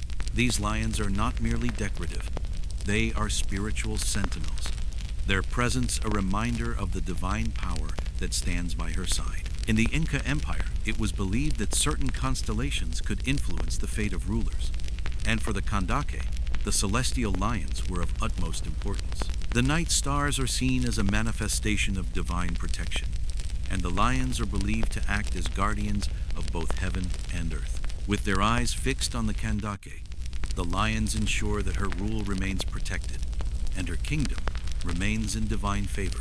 Even when the Kandake sleeps, she knows that her rule is watched over by the divine. She is not alone in her dreams. The lions guard not just the physical palace, but the very soul of the empire, ensuring that the balance of the world remains intact. Conclusion. As the night deepens in Meroe, the Kandake lies in her golden bed, beneath the stars that fill the sky above the city, surrounded by the symbols of her power, with the celestial lions watching over her. She rests not in the typical sense, but in a divine slumber, where her spiritual and temporal roles blend together. Her dreams are guided by the ancient queens who came before her, and her subconscious is a space where the gods and ancestors speak.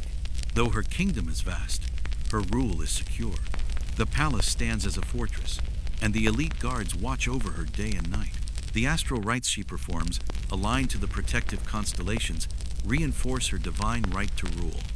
Even the laundry she wears is holy, imbued with the essence of the sun and moon. In the quiet of the night, the Kandake remains connected to the divine, her rule sustained by the wisdom of the gods and the protection of her celestial sentinels. The suns and lions guide her as she sleeps, watching over her and ensuring that the future of the Kushite Empire remains secure beneath the gaze of the stars. Section 10. Ottoman Empire. Suleiman's Whispering Walls. In the heart of the 16th century, the sprawling city of Constantinople, a vibrant confluence of cultures, stands as a beacon of the Ottoman Empire's grandeur. The air is thick with rich perfumes, the sound of mosques echoing the call to prayer, and the bustling activity of a city alive with trade, power, and intrigue. At the very top of this vibrant empire is Suleiman the Magnificent, not just a ruler, but a poet, a philosopher, and a warrior, whose reign would stretch across vast swaths of the world, from the gates of Vienna to the lands of Mesopotamia and beyond. Within the walls of his palace in Topkapi, where opulent chambers echo with both the songs of court musicians and the murmurs of spies, Suleiman resides as the most powerful man in the world, overseeing a realm whose destiny is intertwined with both divine will and the whispers of espionage. The palace itself is not just a residence, but an architectural marvel designed to reflect the infinite power of the Sultan. Yet beneath its layers of luxury, it harbors a complex web of secrets known only to a select few within the walls. It is within these walls that Suleiman seeks not only guidance from his trusted advisor and wife, Hurrem Sultan, but also from the divine. His nights are filled with recitations from the Quran, the sounds of poetry as Muhibi, his pen name, and secret councils that would change the course of history. Core routine: Quran recitation, poetry, as Muhibi, council with Hurrem, as the sun sets over the Bosphorus, painting the sky with streaks of red and gold. Suleiman retreats to his private quarters. The palace of Topkapi gleams in the fading light, its intricate tilework shimmering, reflecting the last rays of the day. The Sultan's private chambers are a sanctuary of luxury and devotion, where the air is rich with the scent of rosewater, and the faint hum of muezzin's calls drifts through the windows. But even within this quiet retreat, the Sultan is never truly alone. His spiritual practices are a cornerstone of his reign, and at night, as darkness settles over the city, Suleiman begins his nightly ritual of reciting the Quran. The recitation is a meditative act, a way for the Sultan to center himself amidst the overwhelming responsibilities of his rule. He recites verses from the Quran, his voice low, steady, and contemplative, as he seeks divine guidance in the form of peace and wisdom. This sacred ritual is more than just religious observance. It is a way to reaffirm his connection to God, reminding himself of the divine mandate that underscores his rule. In his chambers, golden lamps flicker softly, casting long shadows as his words fill the space with a palpable sense of reverence. But beyond his religious devotion, Suleiman is also a poet. Known by the pen name Muhibi, he expresses his deepest feelings through the craft of verse. The Sultan's poetry is not merely a pastime. It is a reflection of his inner thoughts, his relationship with Hurrem, and the complex nature of his reign. His verses often express the sorrow of leadership, the burden of power, and the emotional weight of ruling an empire. Suleiman's poetry is delicate, yet imbued with strength, and when the day's duties are done, he takes solace in writing, losing himself in the rhythm of his own words. In the quiet of his chambers, Suleiman is often accompanied by Hurrem Sultan, his wife and confidant, whose influence over him extends far beyond the domestic realm. Hurrem, also known as Roxalana, is a powerful figure in her own right, and her counsel is invaluable to the Sultan. The two share a profound intellectual connection, discussing matters of state, politics, and personal ambition. But their evenings together are not solely dedicated to statecraft. Suleiman and Hurrem share moments of intimate conversation, where they discuss their personal dreams and their visions for the future of the Ottoman Empire. Their relationship, built on mutual respect and shared vision, is a reflection of the Sultan's belief that leadership is not just a matter of authority, but of collaboration. With Hurrem by his side, Suleiman navigates the delicate balance of ruling an empire while also maintaining a personal, emotional connection with the people closest to him. Together, they make decisions that affect not only the future of their dynasty, but also the legacy of the Ottoman Empire. Counter-espionage, rumored listening tubes, eunuch guard systems. While the palace is a space of luxury and spirituality, it is also a hotbed of intrigue and secrets. As one of the most powerful rulers of the known world, Suleiman is acutely aware that threats to his reign can come from both external enemies and internal foes. The palace's architecture, with its many wings, courtyards, and hidden passageways, serves not only as a place of residence but also as a fortress of secrets. Within the palace walls, rumors abound of whispering tubes, an ingenious system of listening tubes, allegedly embedded within the stone walls and marble columns, allowing the Sultan's most trusted eunuchs to eavesdrop on the conversations of his courtiers, guests, and even his own advisors. These tubes, believed to carry whispers of conspiracy from one corner of the palace to another, provide Suleiman with a powerful intelligence network. While the true extent of the system remains shrouded in secrecy, it is widely believed that Suleiman's most trusted eunuchs, many of whom serve as his closest advisors, use these hidden channels to monitor discussions and alert the Sultan to potential threats.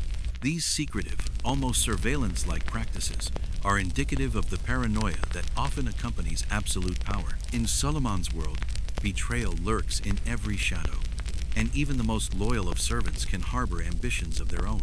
The eunuchs, trained from a young age in the arts of observation and loyalty, are not just bodyguards but eyes and ears for the Sultan.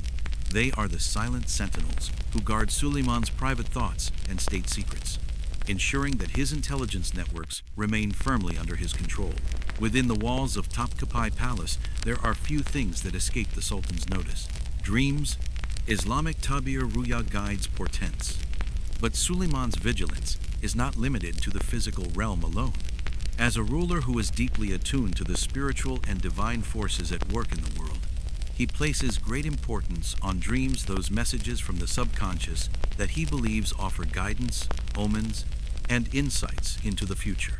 In the Islamic tradition, Tabir Ruya, the interpretation of dreams, holds significant meaning, and Suleiman's dream interpreters play a pivotal role in his nightly routine. When Suleiman experiences an unsettling dream, it is the task of the dream interpreters to decode its meaning, to seek out the divine messages hidden within the symbols of the dream. The Islamic tradition of dream interpretation is vast, and Suleiman's court is home to scholars and diviners skilled in the art of interpreting portents. The Sultan often wakes in the middle of the night to recount his dreams to his advisors, who then analyze the details, looking for signs from Allah that might help him make decisions about war, alliances, or policy. Sometimes, a dream of falling stars or unfamiliar faces might be interpreted as an omen of impending danger, signaling a need for vigilance. A dream of golden light or a white horse could indicate a blessing or divine favor. These interpretations are essential to Suleiman's decisions, for they shape the trajectory of his reign. The Sultan, who already carries the weight of an empire on his shoulders, seeks to align his will with the divine will, and he turns to the ancient art of dream interpretation to guide him in this pursuit. At times, the interpretations can be so vivid and powerful that they influence his personal actions. Suleiman may order military campaigns based on a dream, or he may shift his policies to align with the portents he has received. In these moments, his spiritual guidance is just as crucial as his military might. Islamic dream interpretation in Suleiman's court is not merely a passive practice, but an active and revered art that can shape the course of history. Quirky beat: architecture as an intelligence tool. The architecture of Topkapi Palace itself becomes an intelligence tool in Suleiman's pursuit of power and knowledge. The whispering walls, the secret chambers, the labyrinthine corridors, all are part of the Sultan's counter-espionage strategy. The palace, with its intricate and seemingly random layout, is designed to make it difficult for anyone to move through its halls unnoticed. The hidden passages allow for secretive movement, while the high walls and strategically placed gardens create barriers to visibility, ensuring that the palace's secrets remain well guarded. The palace's architecture, once seen as a testament to the Sultan's wealth and cultural sophistication, is also a spatial reflection of his power. Every wall, every hallway, and every secret passage is built to control the flow of information and prevent betrayal. The eunuchs move silently through the palace, unseen and unheard, their intelligence-gathering efforts supported by the very structure of the palace. For Suleiman, this is not just a matter of security, it is a philosophical approach to governance. His power is not only in the knowledge he possesses, but in the control of knowledge within the walls of his palace. The architecture of Topkapi Palace serves as a constant reminder that As a ruler, he must be ever watchful, always protecting the empire from the dangers that lurk both within and beyond its walls. Conclusion. As the night deepens over Constantinople, with the stars shimmering in the sky above and the city's bustling noises gradually quieting, Suleiman the Magnificent rests, but his mind remains ever alert. His dreams are not just figments of the subconscious, they are divine messages, guides to help him navigate the treacherous waters of rule. In his palace, the whispering walls keep their secrets, and the eunuch guards continue their vigilance, ensuring that nothing goes unnoticed. In the quiet of the night, Suleiman may reflect on the ancient art of poetry, the words of Muhibbi echoing softly in his chambers, or he may seek guidance from his beloved Hurrem Sultan, whose wisdom and counsel are as invaluable as his own. But no matter where his thoughts wander, one thing remains certain. In this vast, sprawling empire, with its complex web of intelligence networks, divine guidance, and political intrigue, Suleiman the Magnificent remains in control. His reign shaped not just by his own power, but by the very architectural structure of his palace and the ancient art of dream interpretation that guides him. Section 11, Japan. Yayoi, Queen Himiko's shamanic nights. In the mist-enshrouded highlands of ancient Yamatai, a kingdom nestled within the heart of Japan's Yayoi period, a queen ruled not only with political might, but with the spiritual authority granted by the gods themselves. Queen Himiko, a figure of immense mystique and profound power, was the living embodiment of the divine in her people's eyes. For Himiko, the night was not merely a time for sleep. It was a sacred moment of communion with the kami, the spirits and gods that governed the forces of nature and human destiny. Her nights, filled with rituals and profound spiritual work, transcended the typical responsibilities of a ruler. They became the very heartbeat of her reign. The kingdom of Yamatai, during the late 2nd and 3rd centuries CE, was a land of misted mountains, dense forests, and tranquil waters. The sacred geography of this kingdom was believed to be imbued with spiritual significance, as the people of Yamatai, including Himiko herself, were deeply connected to the natural world and its unseen forces. The ancient texts that would later describe Himiko's rule paint her not just as a political leader, but as a shamaness, a priestess of profound power who held sway over the world of both the living and the dead. In the quiet of her sacred chamber, deep within the heart of her palace, Himiko prepares for her nightly rituals. The chamber, unlike any ordinary royal residence, is a place steeped in spiritual energy, a sanctified space where the physical and spiritual realms converge. It is isolated, away from the rest of the court, and serves as a spiritual fortress that shields the queen from the influences of the outside world. Himiko's room is bathed in the faint glow of incense smoke, rising in delicate tendrils toward the wooden beams above. The room is adorned with sacred symbols, intricate carvings that reflect the power of the kami, the deities of nature, animals, and ancestors that she communes with nightly. Her attendants, 1,000 women, all serve as the queen's closest confidantes, guardians of her spiritual and physical needs. They are the keepers of Himiko's power, devoted to their queen in ways that transcend simple loyalty.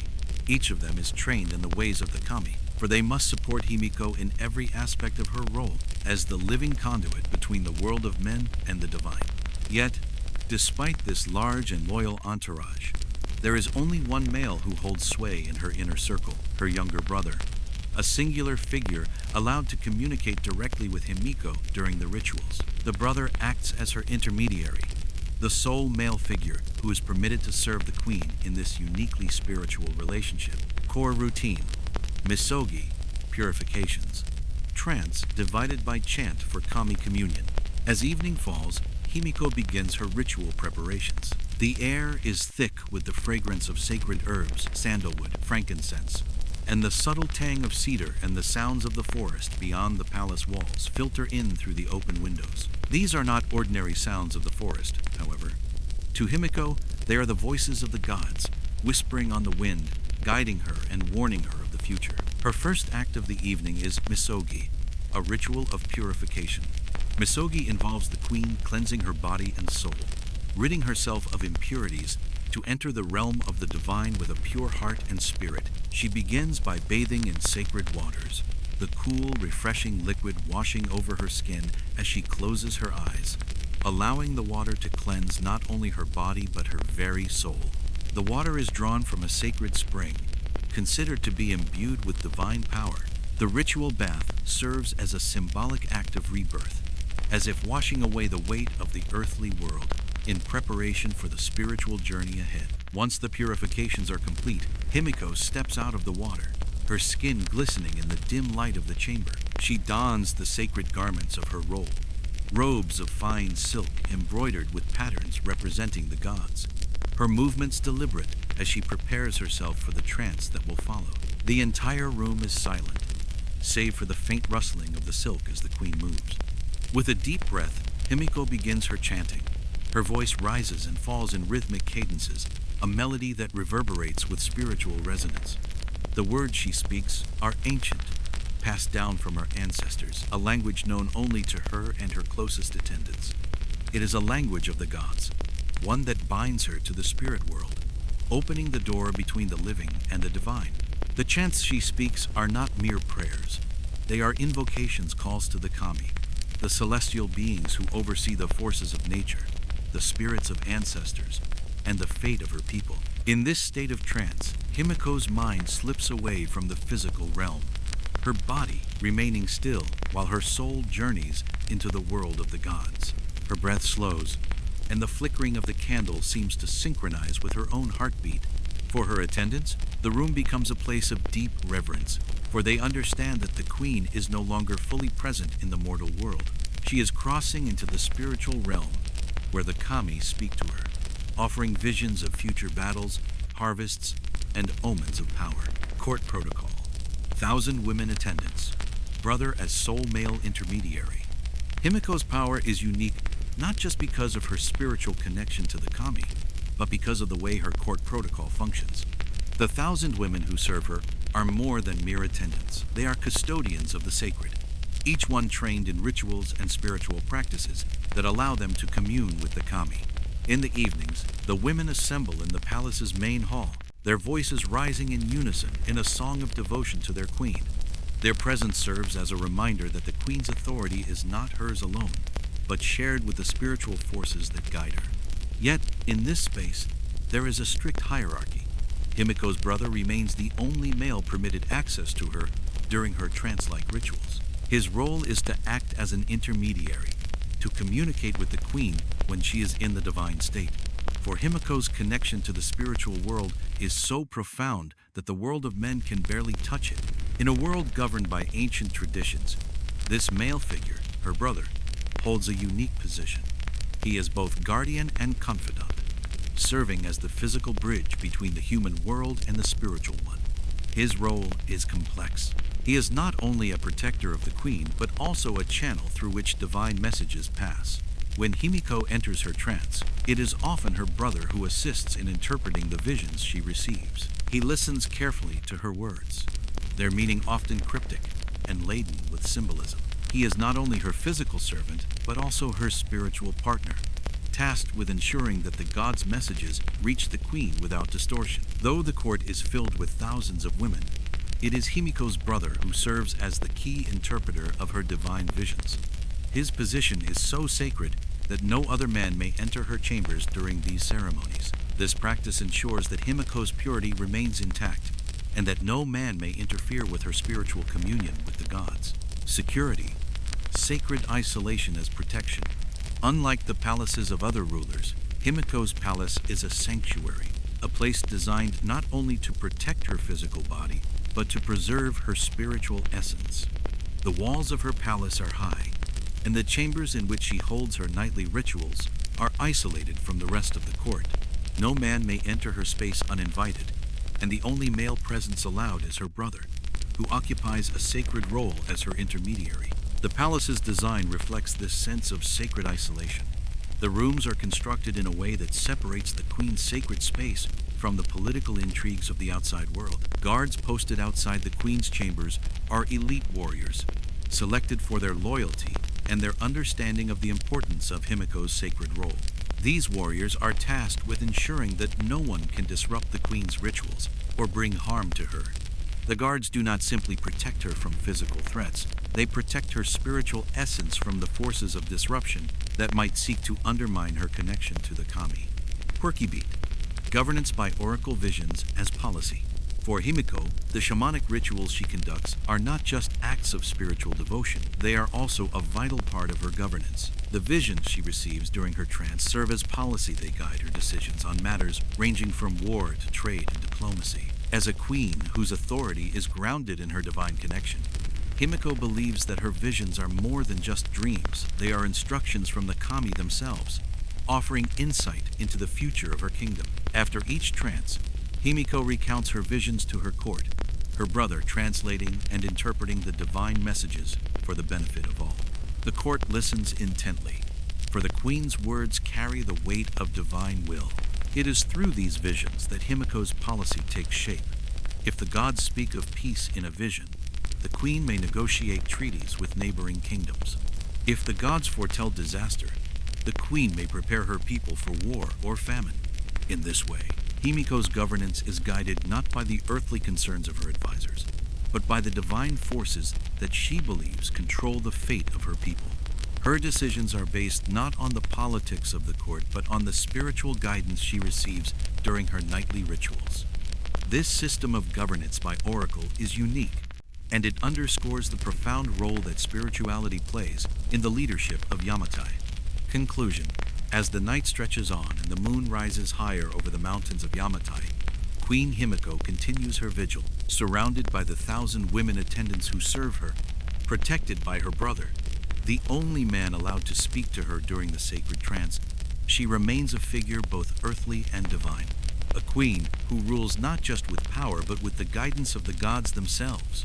In the stillness of her sacred space, Himiko rests not in solitude but in communion with the divine, her visions shaping the destiny of her people. Her rule is not simply one of politics, but one of spiritual leadership, and it is through her shamanic practices that she ensures the survival and prosperity of her kingdom. As the night fades and the first light of dawn breaks over the land, Himiko emerges from her trance, her mind filled with divine wisdom that will shape the future of Yamatai. The sacred vigil has ended, but the queen's spiritual connection will remain guiding her every decision, ensuring that the gods continue to watch over her people. Section 12. Khmer Empire, Suryavarman II and Temple Dreams. In the early to mid-12th century, the heart of the Khmer Empire beats within the ancient, sprawling city of Angkor, a city that stands as one of the most awe-inspiring testaments to human ingenuity, divine ambition, and the endless pursuit of immortality. Suryavarman II, the reigning king, is a ruler whose vision stretches beyond the earthly realm into the divine, as he embarks on a project that will outlast him: the construction of Angkor Wat, the grandest of temples, dedicated to the god Vishnu. For Suryavarman, each stone laid, each carving etched into the temple's walls, holds not only artistic beauty but the very essence of his reign. The temple's foundation represents his ambition, his spiritual devotion, and, in many ways, his eternal legacy. But Suryavarman's nights are not merely filled with dreams of conquest or the indulgences of power. No, they are a delicate balance of divine consultation, spiritual introspection, and architectural perfection. Every decision he makes about the temple, every angle, every column and bas-relief is imbued with deep spiritual significance. The ruler seeks divine confirmation that his temple will not only stand as a monument to his power, but also function as a bridge between the earthly world and the divine realms. In his private chambers, high above the temple grounds of Angkor, Suryavarman prepares for the spiritual practices that will guide the very construction of Angkor Wat. His temple, far more than just a physical space, represents his deep connection to the cosmic order. The design of the temple is not a mere architectural feat.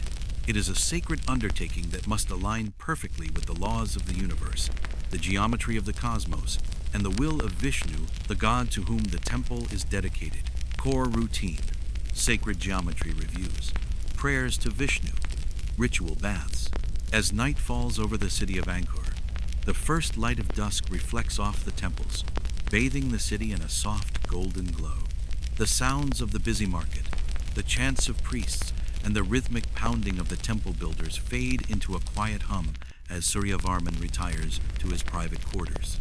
His palace, nestled deep within the temple complex, is a serene space that overflows with divine presence. Rich tapestries depicting gods, intricate carvings of angels, celestial beings, and divine animals fill the walls. The palace is carefully designed, built with the understanding that this is no ordinary space, this is a sacred room, a place where the king will commune with Vishnu and seek guidance for the monumental task ahead. Suryavarman begins his nightly routine with a series of sacred prayers, murmured under his breath, his hands raised in reverence. He recites verses from the Vedic texts, hymns to Vishnu, invoking the god's divine protection over the empire and the work he is about to embark upon. The words are ancient, familiar to him, having been passed down through generations.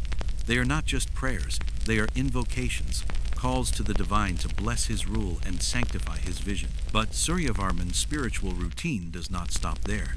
He moves to the sacred geometry scrolls, unfurling the delicate, hand-drawn maps that will guide the layout of Angkor Wat. The layout of the temple is not simply a matter of functionality.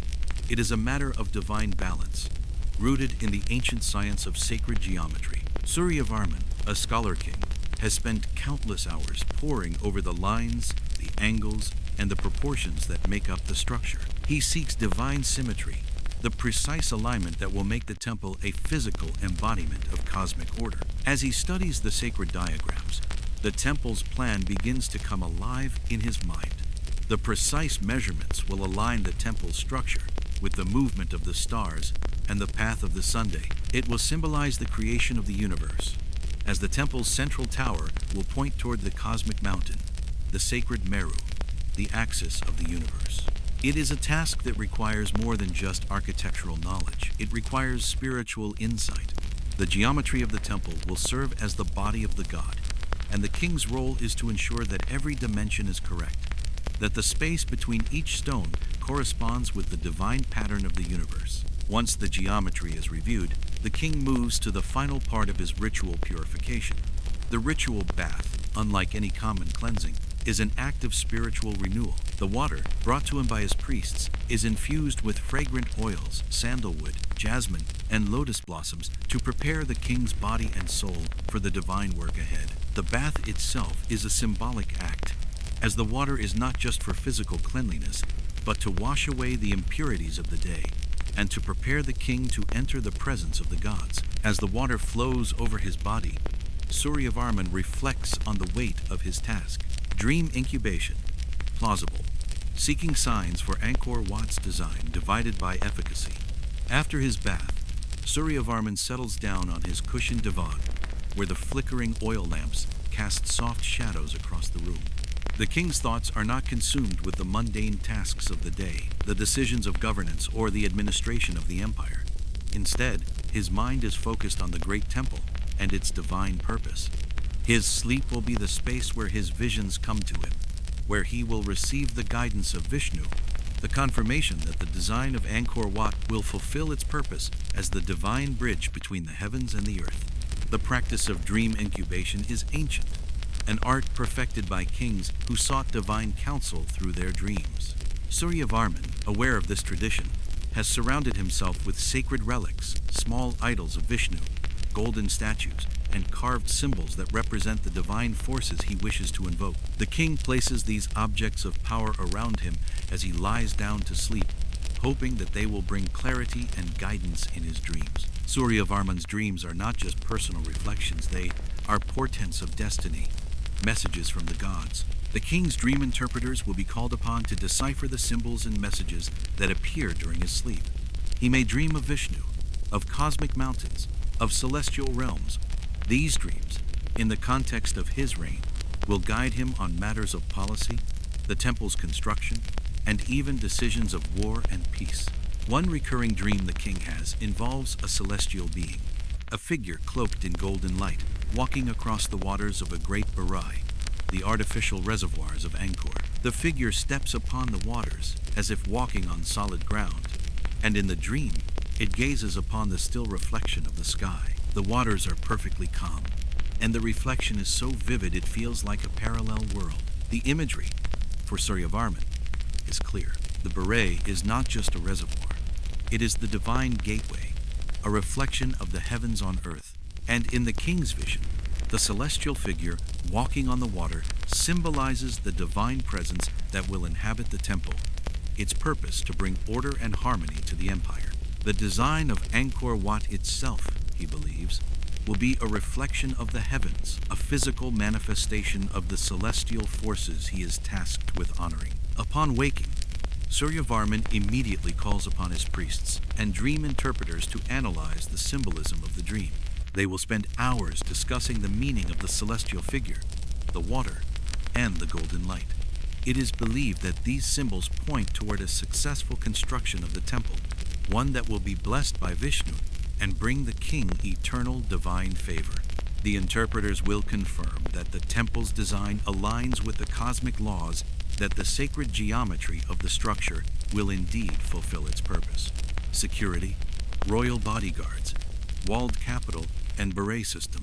As Suryavarman's dreams unfold and his visions guide his work, the security of the kingdom and of the king himself remains paramount. The king's life is not only at risk from external threats, such as neighboring kingdoms, but also from internal conspiracies and betrayals. The palace is protected by elite royal bodyguards, chosen for their loyalty and strength. These guards, wearing exquisite armor crafted from the finest materials, are trained not only in the arts of war but in the rituals of protection, ensuring that the king remains safe and untouched by those who would seek to harm him. In addition to the palace's guards, the city of Angkor itself is fortified. The capital is surrounded by high walls, designed to protect the city's inhabitants and its sacred monuments. The Barai system, an expansive network of artificial reservoirs, also acts as a defensive mechanism, controlling the flow of water and preventing invasion. These vast bodies of water, while essential for irrigation and temple construction, also serve as a physical barrier between the city and any would-be invaders. Quirky beat. All. Nighters with boss. Relief. Storyboards. In the quiet of the night, as Suryavarman continues to reflect on the progress of Angkor Wat, he often finds himself pacing back and forth within his private quarters. The king has a peculiar habit. He will spend hours reviewing bas-reliefs depicting stories from the Ramayana and Mahabharata, which will later adorn the walls of the temple. These bas-reliefs, which serve as storyboards of the divine, are not just artistic representations. They are divine blueprints for the king's vision. The storyboards are not static images. They move in his mind as he walks through the images, considering each figure, each motion, each divine gesture. All-nighters are often spent in this reflective trance, where the king communicates with the divine forces through the artwork. The bas-reliefs, in Suryavarman's mind, are living entities, and by studying them, he can access the god's guidance on the temple's design and his reign. Conclusion. As the moonlight casts its soft glow upon the sprawling city of Angkor, the king's thoughts rest not just on the physical construction of his temple, but on the divine task he has been entrusted with. Angkor Wat is not merely a structure of stone, it is a spiritual beacon, a place where the forces of the heavens and the earth meet. In his dreams, in his sacred practices, Suryavarman II seeks the approval of Vishnu and the divine forces he serves. With each stone that is laid, with each bas-relief carved, the king feels the divine will shaping his empire. The temple will stand as a reflection of the king's vision, a temple of the gods, an eternal reminder of the cosmic order that sustains his reign. Section 13. Mali Empire. Mansa Musa's piety and praise. Singing in the heart of the 14th century, amidst the wealth of the Mali Empire, a land that stretched vast and wide across the Saharan expanse, the throne of Mansa Musa gleams with opulence and devotion. The golden age of Mali is in full bloom, with Mansa Musa at its helm, a ruler whose reign is not only defined by extraordinary riches, but by an unyielding devotion to Islam, scholarship, and the sacred duties of leadership. As the empire flourishes, so does its spiritual life, with Mansa Musa standing as both a divine leader and a faithful servant of Allah. For Mansa Musa, the night is not a mere respite from the day, but a sacred time where piety and reflection take precedence. Each night, the king's spiritual routine is a ritual of profound meaning. as he prepares to commune with Allah, to give thanks for the blessings of his kingdom, and to reflect on the legacy he is building. His evenings are filled with a rhythm that blends prayer, scholarly discourse, and the sounds of praise that echo throughout his grand palace. The palace of Mansa Musa, located in the magnificent city of Niani, stands as a symbol of the king's immense wealth and spiritual commitment. The high walls of the palace, draped with the finest silk and golden adornments, stand as fortifications not only against the external world, but against the spiritual dangers of a world full of temptations. Within its halls, the king's court is an array of intellectuals, artists, scholars, and faithful servants, all in service to the king and his divine purpose. In the quiet of the night, when the heat of the day has begun to fade and the air is filled with the cool breath of the desert, Mansa Musa prepares himself for his nightly prayers. His routine, steeped in the traditions of Islam, begins with the Maghrib prayer, marking the end of the day, followed by the Isha prayer, signaling the deepening of night. But prayer for Mansa Musa is not just a personal act of devotion. It is the very foundation upon which the wealth and prosperity of the Mali Empire rest. Core routine: night prayers, Maghrib divided by Isha, dhikr, scholarly discourse. As the sun dips below the horizon, casting a golden light over the city of Niani, Mansa Musa settles into his spiritual routine. The sound of the call to prayer resonates throughout the city, signaling the time for Maghrib. In his grand palace, the king kneels before the Qibla, the sacred direction toward Mecca, and recites the prayers that bind him to his faith. His hands are raised in reverence, his voice steady and filled with devotion as he speaks the words that have echoed through the hearts of Muslims for centuries. The king's prayers are not rushed, but rather performed with a deep sense of reflection and humility. Maghrib, the evening prayer, marks a time of gratitude, where Mansa Musa gives thanks for the blessings bestowed upon him and his empire. Isha, the night prayer, follows soon after, its longer recitations a time of deeper spiritual reflection. For Mansa Musa, these prayers are a daily reminder that his earthly power is tied to his spiritual responsibilities. But it is not only through prayer that the king seeks communion with Allah. His nights are also filled with dhikr, the practice of remembrance, repeating the names of Allah, focusing his mind on the divine. These chanting sessions help the king maintain his connection with the spiritual realm, calming his thoughts and grounding him in his role as a ruler chosen by Allah.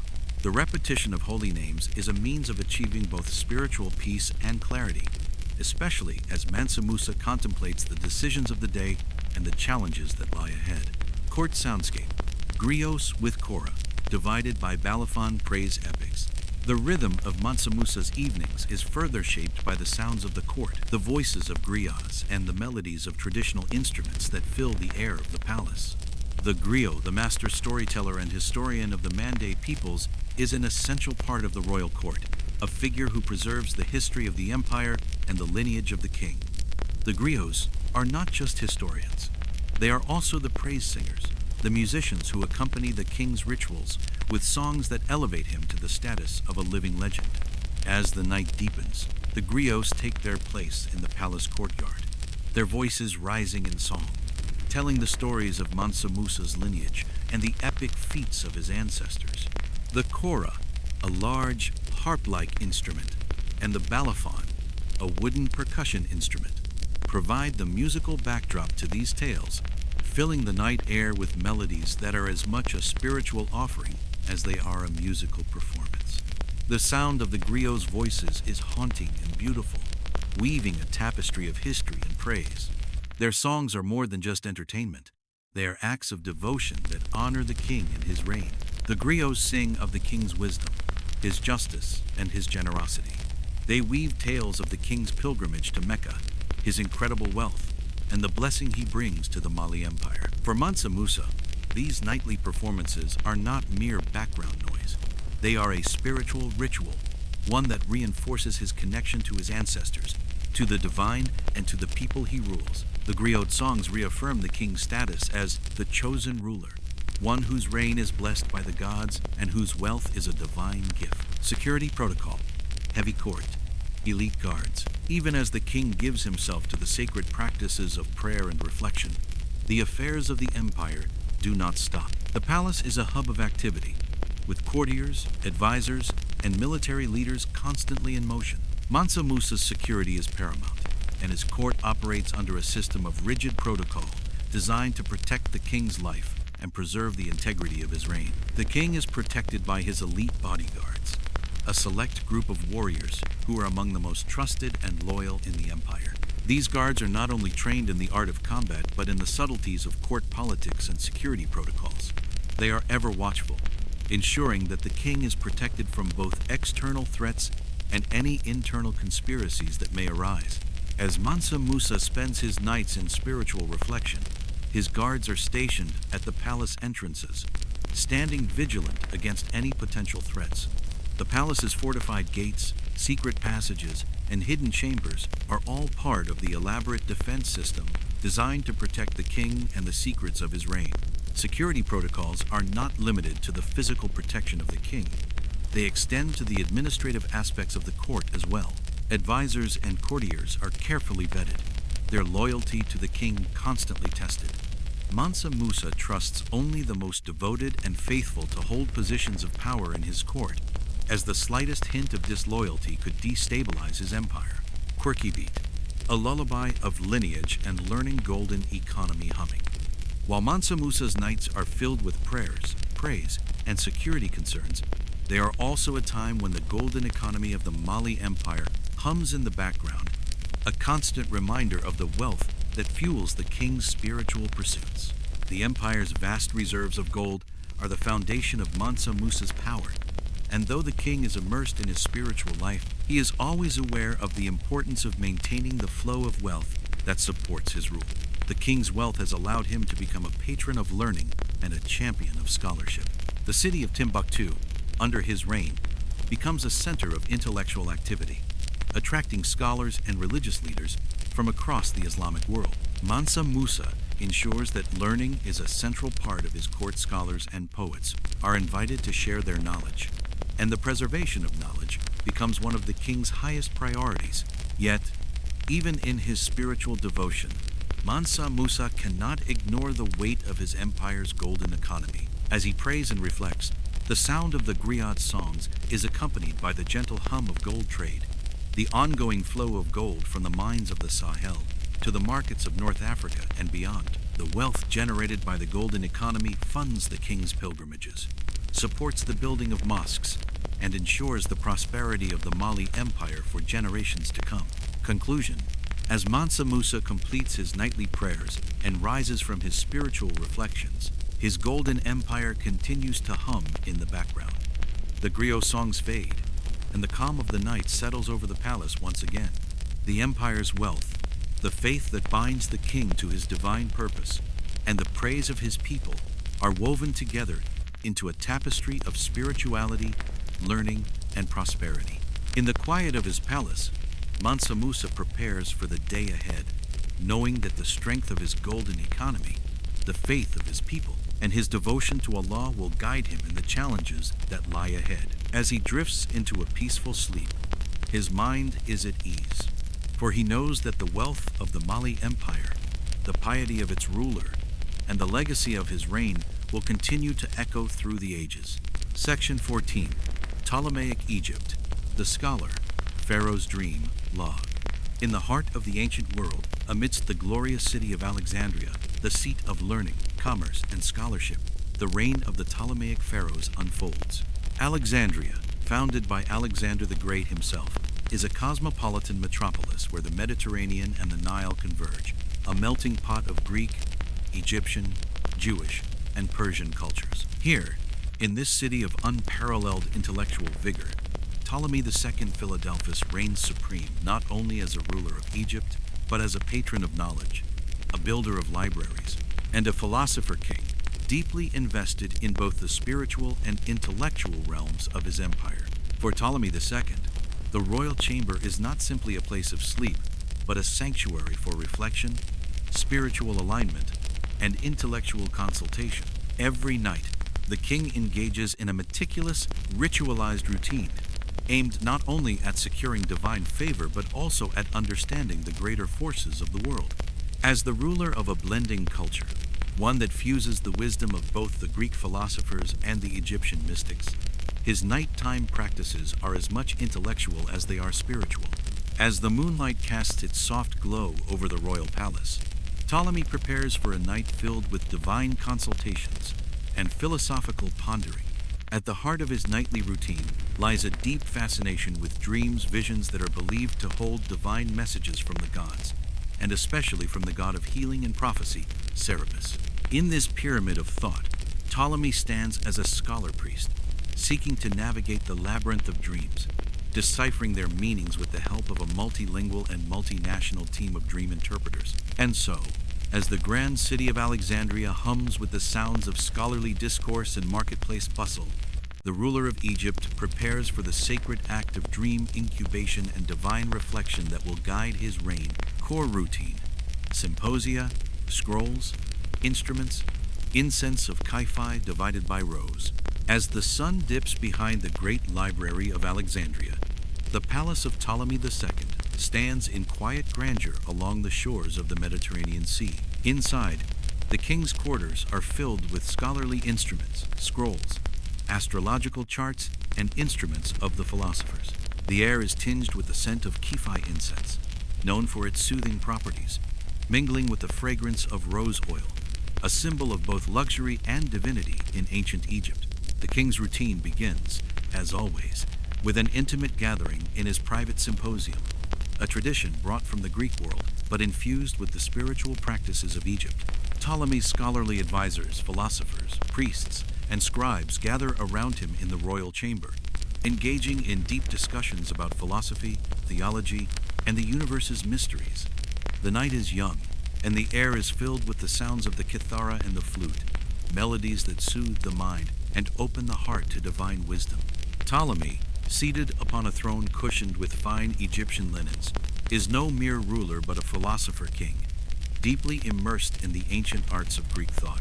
His discussions revolve around the nature of the cosmos, the philosophy of Plato, and the mysticism of the Egyptian gods, particularly the god Serapis, a figure that embodies the fusion of the Greek and Egyptian worlds. Throughout the night, Ptolemy's advisors present him with scrolls containing astrological readings, historical analyses, and prophetic texts, all of which the king reviews with great care. His bedchamber is a library in itself, with shelves that house not only the works of Homer, Herodotus, and Pythagoras, but also the ancient asterisk Egyptian pyramid texts, incantations, and prayers to the gods. These scrolls are more than mere academic texts. They are the sacred tools that will allow Ptolemy to decipher his dreams and uncover the divine messages they hold. At the heart of the room, a small altar to Serapis stands, draped with incense and offerings, a physical space where Ptolemy can commune with the divine. As the evening progresses, the king lights a small incense burner containing Chi-Phi, a blend of frankincense, myrrh, resins, and wine, believed to stimulate prophetic visions and align the mind with the divine will. With the incense smoke curling upward, Ptolemy prepares himself for the most sacred part of the evening, the time of dream incubation. This ritual is not merely a form of sleep, it is a sacred divine dialogue, one that allows the king to consult the gods about the matters of the state, the future of his empire, and the correct path forward. Dream work. Detailed dream journals. Serapis. Style incubation ethos. As Ptolemy lies down upon his golden-framed bed, draped with luxurious fabrics and surrounded by divine symbols, he prepares to enter the world of dreams. Unlike most rulers, who may sleep merely for rest, Ptolemy II uses the night as an opportunity for spiritual reflection, guidance, and decision-making. He is well aware that the path of a ruler, especially one who governs such a vast empire, is fraught with uncertainty. To guide his decisions, he relies not only on the advice of his priests and advisors, but also on the divine signs that he believes are delivered through his dreams. For Ptolemy, dreams are not a matter of random thoughts, but a sacred space where the gods reveal their will. Before sleep, Ptolemy's personal scribe brings him a dream journal, a leather-bound book that records the king's nightly visions and their interpretations. Ptolemy is diligent in documenting every detail of his dreams, for he knows that even the smallest symbol can hold profound meaning. He writes down the symbols, the figures, the landscapes, and the emotions he experiences. The journal becomes not just a personal account, but a holy text that guides his reign. The king's dream incubation is in line with the Serapis-style ethos, a practice that involves seeking divine intervention through sleep. The worship of Serapis is particularly significant in Ptolemaic Egypt, as this god embodies the fusion of the Greek and Egyptian worlds. Serapis is considered the god of healing, prophecy, and the afterlife, making him the ideal deity to consult before making any decision of consequence. Before he falls asleep, Ptolemy offers a prayer to Serapis, asking the god for guidance and clarity. He requests visions that will help him see the right course of action for his people and his empire. The king believes that, in sleep, the barriers between the divine and earthly worlds are removed, allowing for a clearer connection to the gods. Security. Greek divided by Macedonian mercenaries. Volatile dynastic politics. While Ptolemy seeks divine guidance in the realm of dreams, the world around him is one of perpetual political tension. The court of Alexandria, with its mixture of Greek, Egyptian, and Macedonian influences, is a volatile place, filled with court intrigue, political maneuvering, and the constant threat of assassination.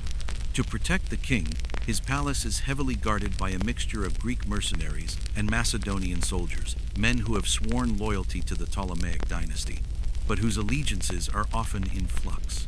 As a result, the palace operates under a strict set of security protocols, with guards stationed at every entrance, secret passageways, and hidden rooms. The king's private quarters are locked behind thick, fortified doors, and a well-trained corps of bodyguards ensures that no one enters without permission. Ptolemy's security is also reinforced by his advisors, who are trained not only in the arts of diplomacy and governance, but in the subtleties of courtly espionage. His trusted spies monitor the movements of his court, watching for any signs of betrayal or discontent among his family members, advisors, or even the gods themselves. In this highly volatile environment, where political rivalries can easily erupt into violence, the king's dream work becomes an essential part of his security strategy. When the king falls into his dream-induced trance, his guards remain vigilant, guarding the palace and watching for any sign of unrest. His dynastic politics are fraught with danger, as the question of succession is always looming over the Ptolemaic throne. Within his dream journals, Ptolemy writes not only about his personal visions, but about the tensions within his court and the threats to his dynasty. Quirky beat, a un of dream interpreters: Greek, Egyptian, Babylonian. What makes Ptolemy's dream work especially fascinating is the diversity of the interpreters he consults. In his royal court, he has assembled a team of dream experts from across the known world. These include Greek philosophers, Egyptian priests, Babylonian astrologers, and Persian mystics, each bringing their own unique perspective on the divine language of dreams. At any given time, the king might call upon one or more of these dream experts to help him decipher the symbols from his dreams. The Greek philosophers focus on the rational and logical aspects of the dream, looking for patterns and connections between the king's thoughts and the divine will. The Egyptian priests offer their own insights, drawing from the ancient wisdom of the gods and looking for divine messages that correspond with the sacred texts. Meanwhile, the Babylonian astrologers bring their expertise in astrology and celestial omens, offering interpretations based on the alignment of the stars and the movement of the planets. This team of dream interpreters functions like a UN of divine guidance, each culture contributing its unique perspective to the interpretation of the king's dreams. Together, they offer the king a multifaceted understanding of his visions, providing him with the insight he needs to make decisions that will benefit not just his reign, but the entire Macedonian-Egyptian dynasty. Conclusion. As Ptolemy II Philadelphus rests his head on his plush pillow, surrounded by his dream journals and the whiff of Képhi incense, the king drifts into a world of divine communion, scholarly reflection, and astrological foresight. His dreams are not just personal fantasies, they are the keys to the future of his empire, the roadmap for decisions that will guide the Ptolemaic dynasty through the turbulent waters of political intrigue, religious change, and dynastic succession. Through his dream incubation practices, Ptolemy connects to the divine world, a world that guides him in matters both mundane and celestial. With the help of his diverse team of dream interpreters, the king weaves a tapestry of ancient wisdom, astrological insight, and cultural understanding, ensuring that his reign will be one of prosperity, enlightenment, and divine favor. As his dreams unfold, Ptolemy's reign continues to thrive, his kingdom standing as a beacon of learning, power, and spiritual devotion. And through it all, the king knows that his dreams and the interpretations of his divine team will always guide him toward the next step in his grand vision, the vision of an empire where Greek intellect and Egyptian mysticism are forever entwined. Section 15. Judea, Herod the Great, and Fortress Sleep. In the late 1st century BCE, as the sun sets over the ancient hills of Judea, a figure of immense power and paranoia stirs in his fortress palace, preparing for another night in a world teeming with conspiracies, betrayals, and the looming shadow of Rome. This is the world of Herod the Great, the Roman-appointed king of Judea, whose reign was defined by both grandiose architectural feats and a relentless fear that no amount of stone or gold could ever shield him from. His nights are fraught with tension, his mind constantly racing to guard against threats both real and imagined. Herod's fortresses, Masada, Herodium, and the Palace of Jerusalem are more than mere residences. They are citadels and panic rooms, designed not only to showcase his wealth and authority, but to protect him from the constant threat of assassination, rebellion, and the intrigue of his own family. In a kingdom where betrayal was an art form, where even the smallest misstep could mean death, Herod's security rituals at night were just as intricate and paranoid as his grand building projects. Core routine, multiple guard rings, escape routes, food tasting. The night in Herod's world begins long before he settles into his bedchamber.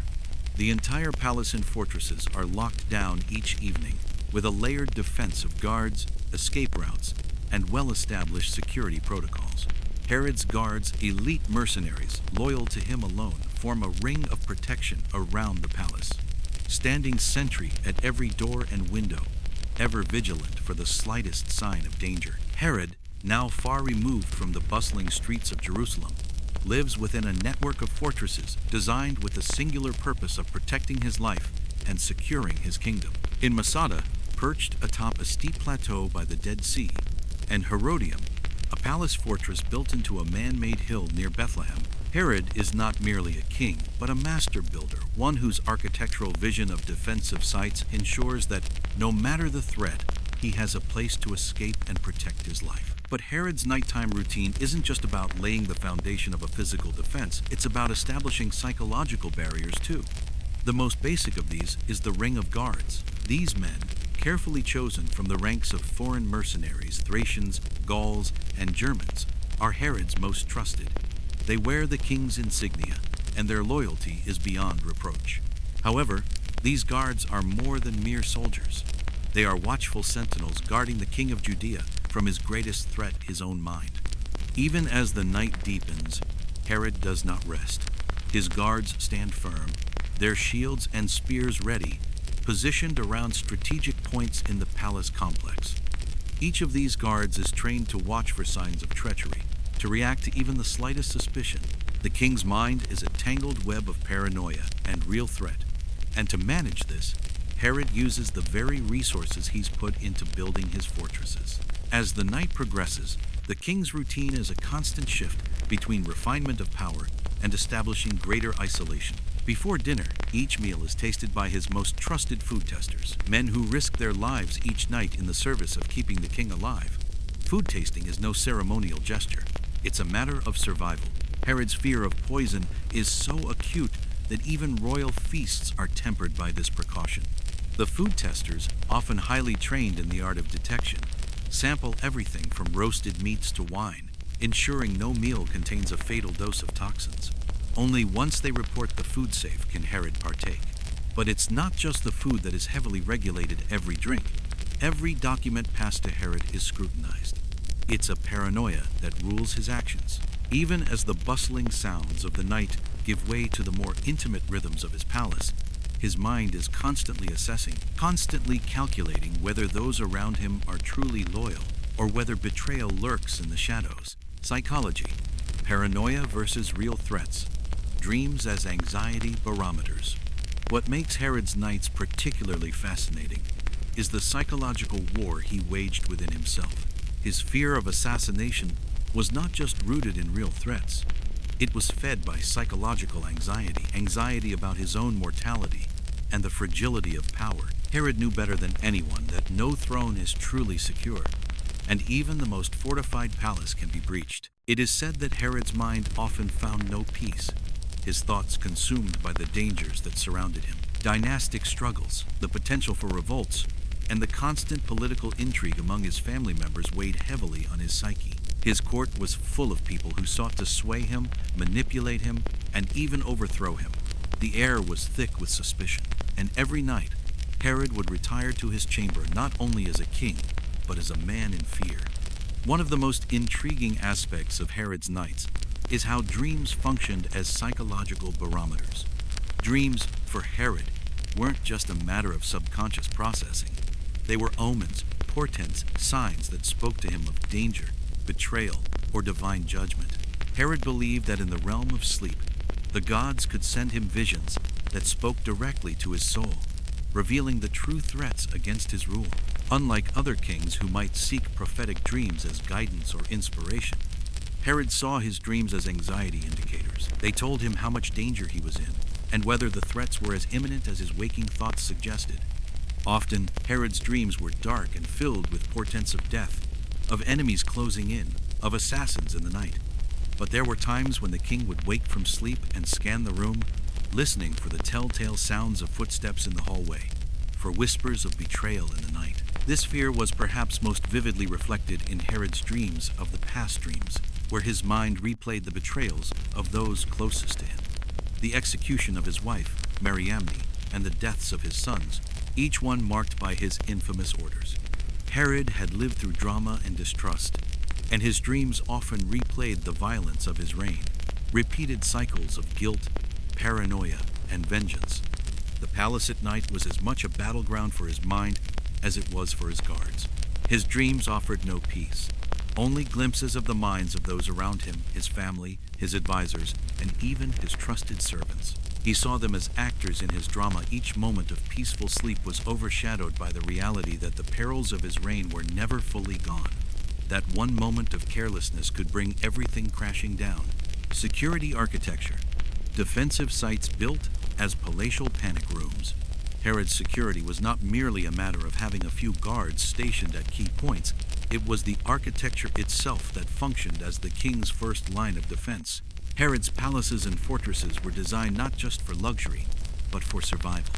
The fortified walls of Herodium, Masada, and his Jerusalem palace were as much about security as they were about royal display. The king's greatest feats of architecture were designed to act as palatial panic rooms, where, in the event of a coup or an assassination plot, Herod could retreat and defend himself against any threat. At Masada, the king's palace fortress sat high atop a desolate plateau surrounded by a massive fortification wall. From here, Herod could view the vast desert and the surrounding mountains, a vantage point that allowed him to survey not only his kingdom, but the landscape of his own insecurity. Within Masada, the king's private chambers were equipped with hidden escape routes, secret tunnels, and defensive traps. Even the most peaceful night could quickly turn into an emergency, with Herod and his family having multiple routes of escape if ever they were besieged. At Herodium, another of Herod's fortified palaces, the walls were steep, and the defensive features were so intricate that they acted as survival mechanisms. Herod's architects didn't just think about luxury or comfort when designing these fortresses. They considered every potential threat to the king's life and ensured that every corner of his palace was defensible. Multiple guard posts were positioned around the palace, and hidden rooms were strategically placed within the building to allow the king to escape should a plot arise. Herod's fortresses weren't just places to sleep, they were bunkers built for the ultimate protection against both external invasions and internal betrayal. Quirky beat, master builder who couldn't outbuild his nightmares. Despite Herod's skill as a master builder, whose architectural feats were legendary in their scope and grandeur, he could not escape the ultimate flaw of his character, the paranoia that ruled his nights. He could design palaces, fortresses, and defensive sites with unparalleled brilliance, but he could never outbuild the nightmares that haunted him. Even as Herod's empire flourished, as his palaces glittered with luxury, security, and wealth, he remained trapped within the confines of his own psychology. Architectural brilliance could not shelter him from the anxieties and fears that had been born from his blood-soaked reign. His ability to plan for the future, to create monumental works of art and defense, could not shield him from the relentless ghosts of his past, the betrayals, the executions, the violent dynastic politics that had shaped his every decision. Herod had surrounded himself with walls of stone and loyal mercenaries, but the walls of his mind could never be fully secured. The fortress he built around himself was nothing more than a symbol of his own fragility, a reminder that no matter how secure his physical environment, the threat of betrayal and death would always linger in the shadows of his empire. And so, as the moon casts its pale light over the palace at night, Herod lies awake, not just in fear of external forces, but in fear of the very mind that had shaped his reign. In his grand fortresses, he may have found safety, but in the stillness of the night, no walls could protect him from the paranoia that would haunt him to the end of his reign. Conclusion: the night governance of ancient kings. In the stillness of the night, where the weight of power often turns sleep into a ritualized act of divine communication, the ancient kings, pharaohs, emperors, and monarchs did not merely rest. For them, the night was a continuation of their reign, a space where their decisions were either steered or disrupted by unseen forces, omens, and dreams. Each night, as the sunset bled into darkness, and the last sounds of the day ebbed away, these rulers did not simply fall asleep in the comfort of their opulent beds. They prepared for the next phase of governance through sacred rituals, fortified walls, and the careful monitoring of their dreams, the very messages of the gods. It is clear, when looking at the lives of these great rulers, that night was governance by other means. The rituals they performed before sleep, from prayers and divine consultations to dream incubation and omens readings, were not mere bedtime habits but acts of sanctifying their power. Their sleeping rituals, whether they sought guidance from Serapis, whispered to the moon like Caligula, or asked for visions of prosperity like the Pharaoh, were part of the ongoing cultural, spiritual, and political performance of rulership. But these rulers did not just sleep in royal luxury. They also guarded their sleep fiercely. The palaces, fortresses, and hidden chambers they built around themselves were not just for their comfort, but were extensions of their need to survive the very roles they had assumed. The constant security, measures the escape routes, multiple rings of guards, and food tasters were as much a reflection of their political power as they were of their deep-rooted fears. They were, at the core of it, vulnerable to the same forces of betrayal, assassination, and fear that could unseat them in the waking world. And then, perhaps most deeply, were the dreams, those visions that danced between the subconscious and the divine.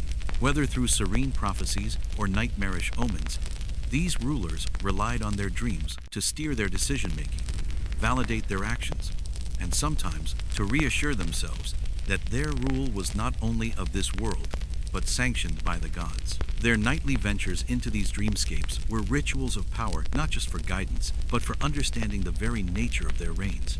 Dreams for these rulers were sacred and political acts in themselves. In looking at the night routines of these ancient rulers, it becomes apparent that the practice of governance was not simply a daylight affair. The rituals, rites, and security measures enacted by these leaders, often repetitive and meticulous, were part of a greater cosmic drama. For them, the night was not a retreat into sleep, but a stage where the world of the gods and the realms of men converged. In their dreams, in their sacred nightly practices, they sought reassurance, power, divine favor, and the fortitude to face another day. The human thread beneath crowns: fear, hope, insomnia, and the search for meaning. However, beneath these majestic crowns, behind the imposing walls of their palaces, and within the secure chambers of their fortresses, the truth is simple. These rulers were human, yes. They wielded immense power. They held empires in the palm of their hands, and they stood as divine figures in the eyes of their subjects. But they were also filled with doubt, fear, and the same human frailties that all of us share. Their night routines reflect a universal human experience, the search for meaning, the fear of mortality, and the constant quest for security. Even the most divine figures in history, the living gods like the Egyptian pharaohs or the Incan Sapa Inca, were bound by the same fears that we all feel in the quiet, dark hours before sleep. The fear of being betrayed, the anxiety of losing control, and the haunting knowledge that even the most powerful can be undone in a moment. It's easy to imagine a king like Herod, building ever more impregnable fortresses, only to spend the night consumed by the anxiety of not knowing who to trust. Or Caligula, his dreams haunted by the stars, his mind forever wrestling with the insecurity of being adored and reviled in equal measure. It's easy to envision Ptolemy II diligently recording his dreams, only to wake and wonder if the gods have truly spoken, or whether he's simply chasing shadows in the night. And then there are the moments of hope, when these rulers used rituals, dreams, and divine communion to seek guidance, to find peace in their decisions. For these rulers, the act of sleep was not just a biological necessity, but a moment to transcend their human limitations. Their routines were personal acts of faith, the rituals of power that helped them make sense of their lives and their roles. They were kings, yes, but like the rest of us, they longed for answers, for signs, for some form of reassurance that their reign, be it over an empire or their own soul, was on the right path. In essence, their night routines, their rituals, their dream work, though often grand and imbued with an aura of the divine, speak to the universal human search for understanding, for guidance, and for the protection of both their people and their own hearts. Modern echo. Your bedtime is simple by comparison, and that's a victory of its own. As you turn in for the night tonight, perhaps in the comfort of your own bed, with soft blankets and the gentle hum of modern comfort's air conditioning, maybe even a weighted blanket or a sound machine, you may feel the weight of this contrast. In the age of ancient kings, sleep was not a simple act of resting from the day's exertions, but a ritual of survival, a spiritual practice, and a cultural performance. Their bedtimes were complex, filled with symbolism, rituals, and a profound need for reassurance in a world filled with uncertainty and danger. Today, our bedtimes might seem remarkably simple by comparison. We are not surrounded by the fear of assassins or plotting family members, nor are we burdened by the existential weight of ruling an empire or a nation. The worries of ancient rulers, the anxiety of losing their thrones, the fear of nighttime conspiracies, and the overwhelming need for divine favor are far removed from the modern world. Perhaps your own night routine consists of brushing your teeth, settling in with a book, or watching a few minutes of television before the stillness of sleep. In fact, the very simplicity of our modern bedtime routine, free from the pressures of political intrigue, divine prophecies, and historical wars, is a victory in its own right. It is a luxury, one that we might take for granted, but one that many of the kings we've explored could only dream of. Your night is not filled with ancient rituals or the weight of unending responsibilities. It's simply a moment to rest and recharge. And in that, there is power. There is the power to rest easy, knowing that our worries are not the fate of empires, but the small struggles of everyday life. Close. May your dreams be calm, free of omens, assassins, and whispering walls. As you close your eyes tonight, surrounded by the quiet comfort of your room and the hum of modern life, consider the ancient kings who sought peace in their rituals before sleep.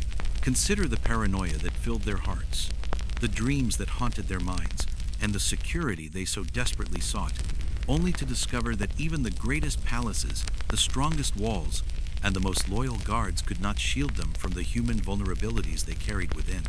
For you, in the quiet of your own night, there is no need for whispering walls, no need to check the food for poison, and no need to interpret the God's will through ancient texts. Your dreams, hopefully, are peaceful, free of omens, assassins, and the ghosts of ancient paranoia. In a world where empires rise and fall, and kings grapple with the weight of their crowns, the luxury of simplicity, a peaceful night's sleep, is its own triumph. May your dreams tonight be free from the burdens of ancient rulers, and may your mind rest, untroubled by the complexities of power and the pressures of governance. May you sleep well, free of omens, free of shadows, and free of the whispers of those who would threaten your peace.